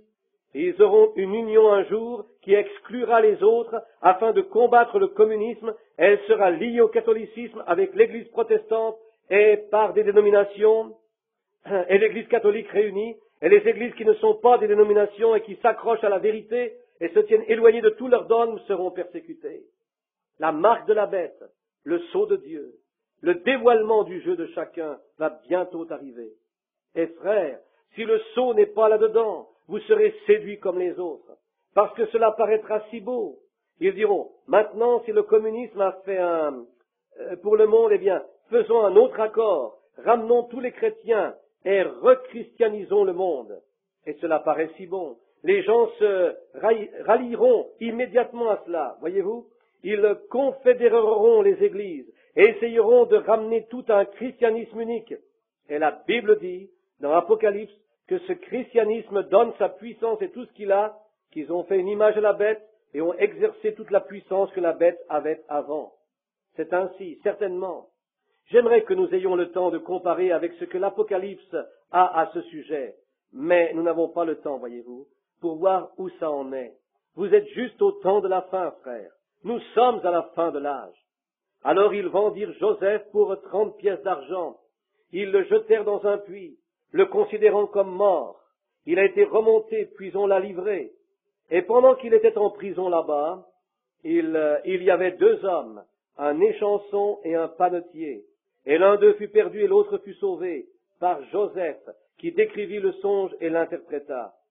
Et il est arrivé la même chose. Lorsque Jésus était suspendu à la croix, il y avait un brigand d'un côté, un brigand de l'autre côté, et l'un fut perdu et l'autre sauvé. Exactement. Alors il fut amené devant Pharaon, et interpréta le songe, et il devint le bras droit de Pharaon. Personne ne pouvait voir Pharaon sans passer par Joseph. C'était un type parfait de Jésus qui est assis à la droite de Dieu, et personne ne peut venir à Dieu si ce n'est par Christ. C'en était exactement le type parfait. Et remarquez, voici une autre chose maintenant. Vous les gentils, selon la postérité de l'élection, Joseph a reçu une épouse des gentils. Il était rejeté de ses frères, et il se détourna d'eux et prit une épouse des gentils. Est-ce juste? Et à lui, Pharaon lui donna le prêtre ou la fille de ce prêtre comme épouse. Et il s'est marié avec une femme des gentils qui mit au monde Éphraïm et Manassé, qui étaient co-héritiers du royaume de la promesse faite aux patriarches. Remarquez de quelle manière parfaite ce Jésus, rejeté des Juifs, renvoya le Saint-Esprit, et cependant on riait, se moquait de ses disciples, disant « Ils sont pleins de vin doux ». Est-ce juste? Alors Jésus dit « Vous pouvez blasphémer contre moi et vous tirer d'affaire. Mais si vous dites un mot contre le Saint-Esprit, cela ne vous sera jamais pardonné. » Et ces Juifs sont venus là-bas et ont dit, bien, ces hommes sont pleins de vin doux, ha ha ha. Et ils se moquaient d'eux. Et une trentaine d'années plus tard, au plus, Titus assiégea les murs. Et ils mangèrent les enfants les uns des autres, et ils les ont massacrés, brûlé le temple, selon la parole de Dieu. Et il n'a jamais été relevé, et ne le sera pas, jusqu'à ce que le temps des gentils soit accompli. Et je pense aller visiter Jérusalem dans les semaines qui viennent, avec ses vieilles ruines et le mur des lamentations qui s'y trouve, alors qu'ils ont été éparpillés partout dans le monde, parce que Dieu avait dit qu'ils le seraient. Les générations se sont suivies, et ils le furent. C'est juste. Oh là là! Pensez à la malédiction si l'on rejette le Saint-Esprit. Maintenant le Saint-Esprit fut déversé, et ils l'ont rejeté. Et lorsque les Juifs l'ont rejeté, les gentils l'ont reçu, qui était un type de l'épouse. Il a dit qu'il appellerait un peuple hors des gentils pour son nom. Cette petite femme qui est assise là-bas, elle était une broye, mais elle est une Branham maintenant, c'est ma femme. Et l'épouse de Jésus-Christ sera Madame Jésus-Christ. Alléluia! Baptisée dans son esprit, dans son nom, remplie de sa puissance, revêtue de sa justice. Alléluia! La voici. Et maintenant remarquez, c'était l'épouse des gentils. Maintenant, lisons le reste juste avant de terminer. Ceci est la plus triste histoire que vous ayez jamais vue au sujet de la fin des temps. Et nous terminons par cela maintenant, alors que l'épouse des gentils a déjà été choisie, prise hors de ce monde. La chose est sur le point d'être terminée. Maintenant, écoutez ici dans le 41e chapitre. Et il arriva, maintenant ceci est à la fin de l'âge des Juifs, et nous terminerons après cela. Au bout de 2 ans, Pharaon... Non, attendez une minute. J'ai pris un mauvais chapitre ici, j'en suis sûr. C'est le chapitre 45 que je voulais dire, au lieu de 41. Joseph ne pouvait plus se contenir devant tous ceux qui l'entouraient. Il s'écria qu'il fallait faire sortir tout le monde. Et il ne resta personne avec Joseph quand il se fit connaître à ses frères, ceux qui l'avaient rejeté. Maintenant, attardons-nous encore un moment avant de partir. Joseph, après toutes ces années pendant lesquelles il avait été là-bas, il survint alors une famine dans son pays natal. C'est Dieu qui agissait.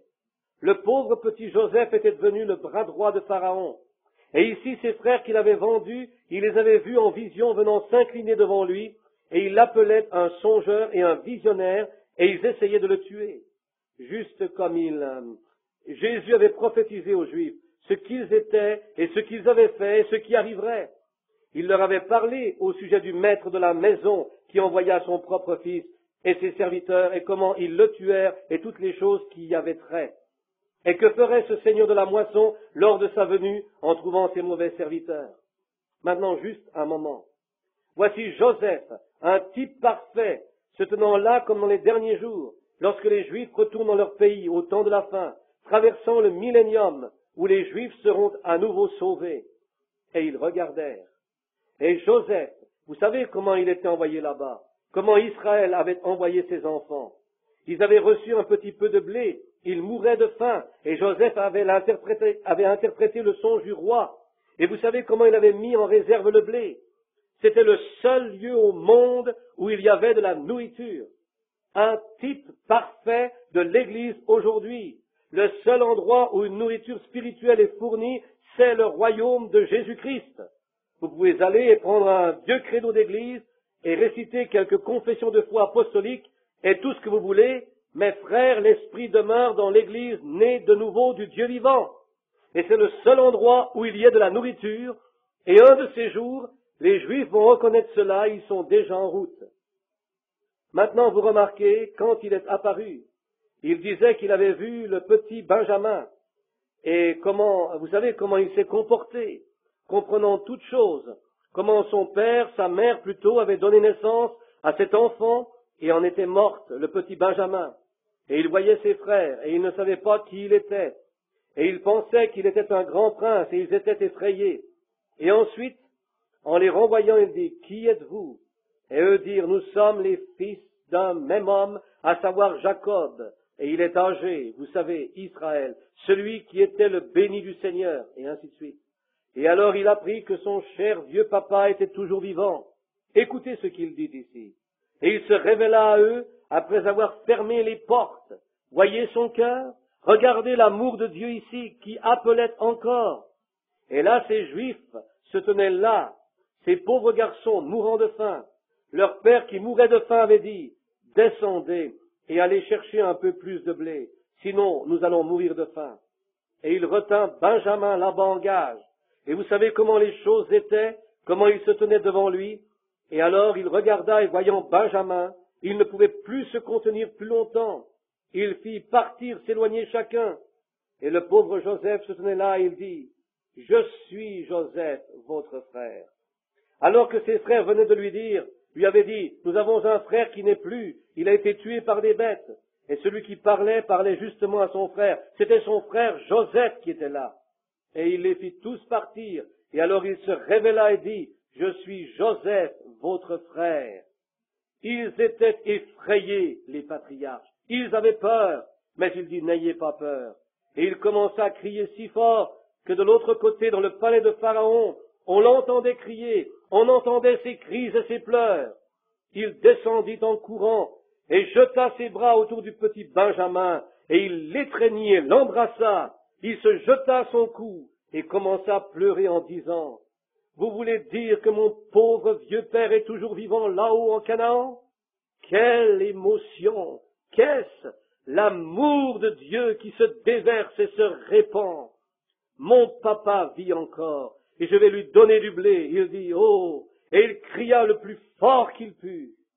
Je me demande ce que cela sera le jour où notre Seigneur Jésus descendra et traversera l'horizon des pays du Levant lors de son retour sur la terre.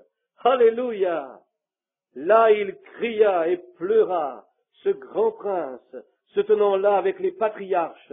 Il dit, « Ne vous affligez pas. » Il dit, « C'est Dieu qui m'a envoyé. » Voyez, le Saint-Esprit, ce que l'amour divin fera. Il dit, « Dieu m'a envoyé ici. Ne vous affligez pas. » Il dit, « Dieu m'a envoyé ici pour sauver des vies en ces temps-ci. » Et pourquoi Dieu l'a-t-il envoyé ici, sinon pour sauver des vies? Pourquoi le Saint-Esprit est-il ici ce soir, sinon pour sauver des vies? Il a été rejeté par les Juifs et envoyé ici vers les gentils pour sauver des vies. L'as-tu ce soir, mon ami? Alors il dit, « Est-ce que mon père vit encore ?» Et il a envoyé là-bas des chars, des bœufs, et ainsi de suite. Et le pauvre Israël, vieux et aveugle, est sorti, le vieux prophète est sorti comme cela, et il apprit que Joseph était vivant. Il pleura, et il dit, « Oh, béni soit Dieu, je verrai mon garçon encore une fois, je le toucherai. » Lorsqu'ils l'amenèrent là-bas, il le rencontra. Ses vieux doigts aveugles, ses faibles doigts, remuant comme ceci, et ils saisirent le visage de Joseph, et ensemble, ils s'agenouillèrent quelque part là-bas et commencèrent à pleurer et à crier, le père et le fils s'étreignant l'un l'autre. Oh là là!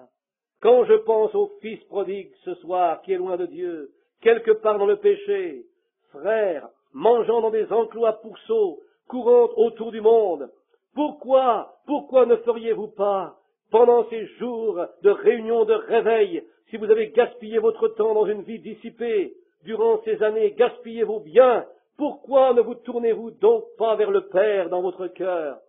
Si vous avez fait ce qui est mal, pourquoi ne le rencontreriez-vous pas ce soir, à mi-chemin, sur le sentier, et ne jetteriez-vous pas vos bras autour de lui? Alors, frère Branham, vous voulez dire que Dieu m'aime encore? Il vous cherche ce soir. Il vous guette. Le Saint-Esprit est ici pour sauver des vies, pour vous garder, pour vous donner la bénédiction, pour vous choisir. Et si vous êtes élu de Dieu, vous êtes venu ici ce soir dans un certain but. Vous dites, frère Branham, n'ai-je pas moi-même calculé ces choses? Pourquoi êtes-vous venu à l'église ce soir? Qu'est-ce qui vous a fait venir? Est-ce que vous pensez que le diable vous ait jamais attiré à l'église? Oh non! Le diable vous aurait bien plutôt éloigné de l'église. C'est Dieu qui appelle. C'est le Père qui vous appelle ce soir. Maintenant, vous avez une place en Dieu, et Dieu a appelé, et appelé, et encore appelé. Si vous n'acceptez pas cette place, il y a un si grand nombre de places qui ont été comptées pour chacun d'entre nous. Et Dieu autrefois a prédestiné une telle place qu'elle serait la vôtre. Maintenant, si vous ne prenez pas cette place, quelqu'un d'autre la prendra à votre place. Si donc vous n'avez pas encore pris votre place ce soir, puisse Dieu ce soir accorder que vous la preniez. Demain soir, nous irons. Ils sont restés en Égypte pendant des années. Demain soir, nous allons les suivre dans leur exode, sous le sacrifice de l'agneau jusqu'au Jourdain, et dans leur passage du fleuve, dans l'autre pays qui se trouvait dans le désert. Que Dieu bénisse chacun d'entre vous. Cela a été dur ce soir, cela a pris beaucoup de temps. Nous avons raclé et tiré ici pendant environ 1h30 ou plus, et nous avons parcouru les Écritures. Cela a été dur. Mais mon frère, ma sœur, pouvez-vous le saisir ce soir, qu'il s'agit de l'élection en Dieu? Combien croient en l'élection en Dieu? Combien croient que Dieu vous choisit et vous appelle, qu'il est celui qui le fait? Maintenant, êtes-vous heureux? Croyez-vous? Croyez-vous ce soir que vous puissiez ainsi tenir ferme demain en disant, Satan, tu m'as rudoyé, tu as fait ceci et cela, et dans mon cœur, il y a toujours eu quelque chose qui vibrait, m'attirait fortement vers Dieu. Maintenant, je me rends compte quelle est ma vocation. Je ne serai jamais satisfait là-bas dans le monde. Je ne peux pas être satisfait dans le monde parce que Dieu m'a appelé. Ainsi, je suis décidé à rejeter toutes ces choses et à aller vers mon Père céleste. Je vivrai avec lui. Combien ici voudraient dire, frère Bill, à partir de ce soir, je m'engage devant Dieu à le servir. Je sais que nous sommes à la fin de la route et je sais que nous n'avons plus beaucoup de temps, mais par la grâce de Dieu ce soir, j'entends faire table rase et je vais servir Dieu. Voulez-vous lever votre main? Dieu bénisse vos cœurs. Très bien. Combien y en a-t-il qui ont envie de dire, frère Bill, je n'ai pas encore la compréhension exacte des choses, mais priez pour moi, pour que je sois auprès de Dieu en ce jour-là, que Dieu me donne encore un appel dans mon cœur, et je viendrai s'il m'appelle, ne fût-ce qu'une fois encore, oui, je viendrai. Voulez-vous lever votre main? Vous préoccupez-vous de cela au moins dans cette mesure-là ce soir? Dieu vous bénisse, madame, Dieu vous bénisse, madame. D'autres diront peut-être, Dieu vous bénisse, madame, Dieu vous bénisse, monsieur, Dieu vous bénisse, jeune dame. Quelqu'un dira peut-être aussi, frère Branham, je ne suis pas ce que je devrais être ce soir, je sais que je ne le suis pas. J'ai attristé mon Seigneur, mais quelque chose dans mon cœur m'a toujours dit que je devrais être un chrétien, et je veux servir Dieu. Est-ce que cette personne est ici ce soir qui n'a jamais pris ce départ? Maintenant, je voudrais que vous soyez honnête avec moi à l'instant même alors que nous terminons, si vous savez que c'est là votre situation. Car quelque chose pendant toute votre vie vous a dit que vous devriez servir Dieu. Et vous en avez eu le désir pendant longtemps. Vous n'avez pas encore pris votre départ, mais quelque chose vous disait cela. Non? Je ne suis pas de ces gens qui vous courent après et vous tirent ici. Non, non. Si le Saint-Esprit ne le fait pas par la prédication de la parole, cela ne me fera aucun bien. Voyez-vous? C'est juste. Vous devez faire un choix. Mais serez-vous assez honnête envers moi pour dire, frère Bill, il y a en moi quelque chose depuis des années, ou qui était à plusieurs reprises, ou peu importe combien de temps, quelque chose qui m'appelle, qui me dit qu'il vaudrait mieux que je me tourne vers Dieu, et je ne l'ai pas encore fait. Priez pour moi, frère Bill, afin que je sois assez homme ou assez femme pour le faire. Voulez-vous lever votre main? Tous ceux dans ce bâtiment maintenant, qui sentez que Dieu vous a appelé, Dieu vous bénisse. Quelqu'un dira peut-être aussi, quelque chose m'a appelé dans mon cœur, et je ne suis pas encore abandonné à Dieu. Levez simplement votre main. Je suis celui-là. Je ne suis pas encore jamais devenu un chrétien, mais je veux le devenir, et je voudrais que vous priez afin que Dieu ne me rejette pas avant que je prenne ma décision. Voulez-vous vous abandonner entre les mains de Dieu? Levez votre main. Dieu vous bénisse, monsieur. C'est merveilleux. Simplement que quelqu'un lève la main et dise, je voudrais que vous priez, frère Bill, afin que je ne repousse pas Dieu. Dieu vous bénisse, monsieur. C'est bien. Encore quelqu'un d'autre ici? Maintenant, soyez sincères. Maintenant, pensez, si le docteur vient chez vous avant le lever du jour, s'il prend votre pouls, s'en va et dit, non, il ne s'en sortira plus, c'en est fait de lui. Oh, combien aimeriez-vous avoir levé votre main? Cela pourrait signifier quelque chose comme « Priez pour moi, frère ». Je ne sais pas qui vous êtes, à moins que vous ne me le laissiez savoir. L'Église ne sait pas qui vous êtes. Mais si vous levez votre main, Dieu la verra. Cela ne vous sauvera pas, non, mais au moins cela vous fera faire un premier pas. Cela vous fera faire le premier pas. Alors peut-être qu'avant que les réunions de réveil soient terminées, vous donnerez votre cœur à Christ. Maintenant, cela a été dur ce soir. Nous essayerons de pénétrer davantage dans du solide, dans la parole au commencement, je veux dire dans la suite de notre étude. Y a-t-il encore quelqu'un? 5 ont levé leurs mains. Quelqu'un d'autre? Est-ce que je n'en aurai que 6 ou 7? Maintenant, je voudrais que vous soyez sincères. Dieu vous bénisse, jeune dame. Eh bien, je sais qu'il y a une autre personne qui aurait dû lever la main. Maintenant, levez simplement la main, dites, Frère Bill, priez pour moi. Je ne vais pas venir à l'endroit où vous êtes, je vais simplement prier ici même.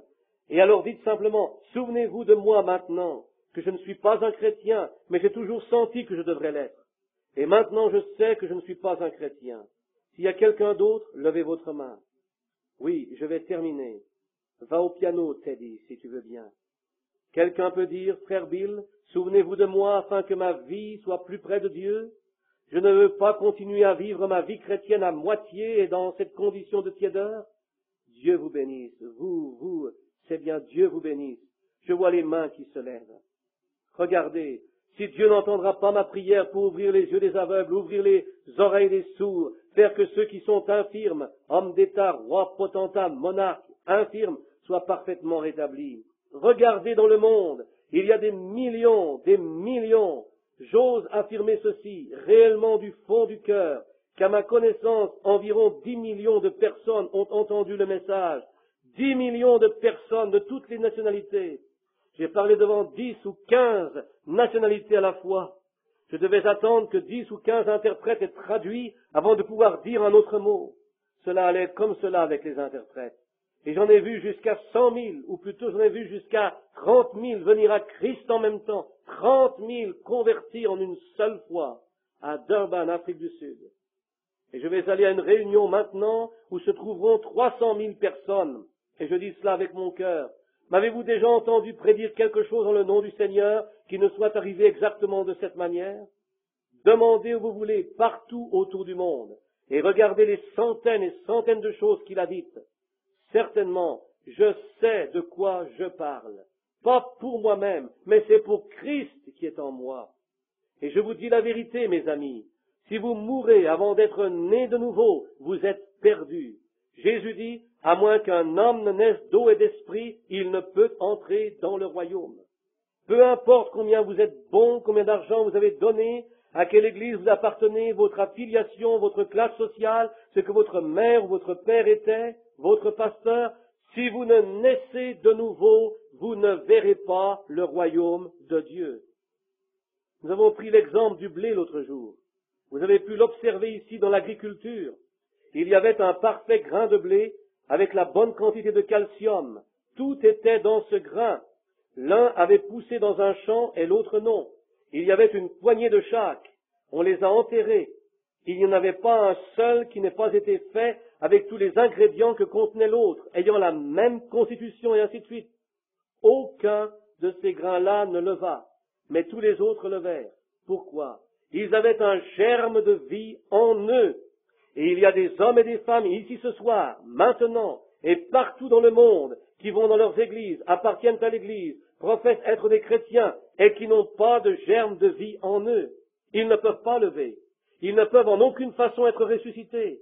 Ne soyez pas séduits, amis. Sondez-vous. Cela dépend maintenant de vous. C'est en vous. C'est votre décision qui compte. Puisse le Seigneur vous bénir alors que nous inclinons nos têtes. Père, dans cette tâche ce soir, je devais dire des choses sévères, des choses rudes, trancher fort, mais tu as dit que l'évangile est plus tranchant qu'une épée à deux tranchants, pénétrant jusqu'à la moelle des os et un discernement des pensées de l'esprit. Dieu ne permet pas que nous ayons quelque chose de moins que cela. Et nous te remercions pour l'élection. Nous te remercions de ce que tu nous as appelés. Et maintenant, dans nos cœurs, le Saint-Esprit nous a gardés toutes ces années. Combien nous t'en remercions. Grâce étonnante. Quand nous pensons que nous sommes sortis des rigoles du monde qui remontent loin dans le temps et comment tu as été bon pour nous. Et tu aimes ces hommes et ces femmes qui sont dans le monde en ce moment. Et tu sais qu'il reste seulement quelques tours de soleil de plus et après ce sera trop tard. Un de ces jours ce sera trop tard. Ils seront retranchés. Et ô combien rapidement, sans remède, sans miséricorde. Et tu as dit que tu rirais sans plus de leur malheur. Je pense à ce monde, et qu'un de ces jours, des vents hurlants souffleront sur ce vieux monde, lorsqu'il aura explosé par une bombe atomique, se tenant là-bas dans le champ du soleil, et des vents hurlants qui souffleront sur lui dans 500 ans. Et il y aura des pierres tombales cachées sous ce sable, avec peut-être nos noms dessus, gisant là dans les tourbillonnements, et les hurlements, et le vent, la chaleur suffocante du soleil. Mais où sera notre pauvre âme? Dieu, puisse ce soir être le soir où la destination éternelle de plusieurs soit réglée. Accorde-le, Seigneur, que chaque pécheur ici, ces hommes et ces femmes, et ces jeunes femmes et tous les autres qui ont levé leurs mains et dit qu'ils étaient des pécheurs et qu'ils désiraient que l'on se souvienne d'eux dans la prière. Ô Dieu, puisse le Saint-Esprit accorder cela juste maintenant. Et puisse-t-il accepter Jésus-Christ comme leur sauveur et être remplis du Saint-Esprit. Accorde, Seigneur, que ceux parmi nous qui sont rétrogrades et ceux qui sont froids et se sont éloignés de toi puissent s'approcher au pas de course ce soir, comme une bande d'enfants mourant de faim, courant vers la table de Dieu en disant « Je veux être nourri ». Et puisses-tu le faire, Seigneur. Et merci pour ces chers saints de Dieu qui ont levé leurs mains et qui, à travers les larmes et la prière et la persévérance, sont restés fidèles jusqu'à cette heure. Bénis ces paroles ce soir, Seigneur, bien qu'elles aient été prises d'un côté et d'autre de la Bible et mal dites, et peut-être peux-tu clarifier tout cela dans leur esprit, Seigneur. Cela a été nouveau pour moi, la première fois depuis 7 ans, Seigneur, que j'ai essayé d'apporter ceci. Et je prie maintenant que demain soir, tu nous ramènes tous ici, et que nous soyons peut-être encore plus nombreux, et puisse le Saint-Esprit être ici. Et que beaucoup de ceux qui sont ici ce soir, et qui ont pris une décision et sont sauvés, reviennent ici demain soir se réjouissant et étant heureux. Accorde-le, Seigneur. Se jetant au cou du Père, tout comme Joseph, Seigneur. Embrassant le Père, oh, et en disant, merci, Seigneur, de m'avoir sauvé. Accorde-le, Seigneur. Puisse-t-il se passer quelque chose maintenant? Nous te demandons cette bénédiction, alors que tu nous congédies de cette réunion, ne jamais nous congédier de ta présence. Et puissions-nous retourner heureux, nous réjouissant demain soir, apportant de précieuses gerbes, car nous le demandons au nom de Christ. Amen. Amis chrétiens, je suis désolé de vous avoir gardé si longtemps. Je suis vraiment désolé. Demain soir, j'ai l'intention de vous faire sortir à 9 heures si possible. J'ai dû parler simplement un peu durement. Je ne pouvais m'en empêcher. Vous m'aimez de toute manière, n'est-ce pas? Moi aussi, je vous aime.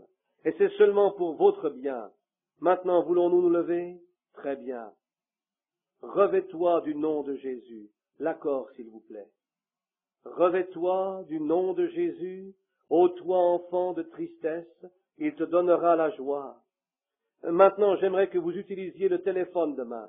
Allez chercher quelques pécheurs, dénichez-le, revenez ici, parlez au pasteur. Allez, venez maintenant, rassemblons-nous, ayons un réveil à l'ancienne mode. Nous serons redressés en une soirée ou deux maintenant. Ainsi nous irons de l'avant et nous aurons un bon moment. Serrez la main des uns des autres maintenant. Du ciel, précieux nom, espoir de la terre et joie du ciel. Maintenant que la grâce de Dieu et la communion du Saint-Esprit reposent sur vous et demeurent avec vous à partir de maintenant, jusqu'à ce que nous nous rencontrions à nouveau, au nom de Jésus. Amen. Dieu vous bénisse maintenant. Vous pouvez quitter dans l'amour et la bénédiction de Dieu. Alors vous tous, les membres du tabernacle, serrez la main de ces gens ici. Soyez sûrs que chacun d'entre vous leur ait serré la main. Souhaitez-leur un bon retour ici pour la prochaine fois. Que le Saint-Esprit fasse la même chose. Maintenant, réconciliez-vous, oubliez vos différends et remettez tout en ordre. Très bien.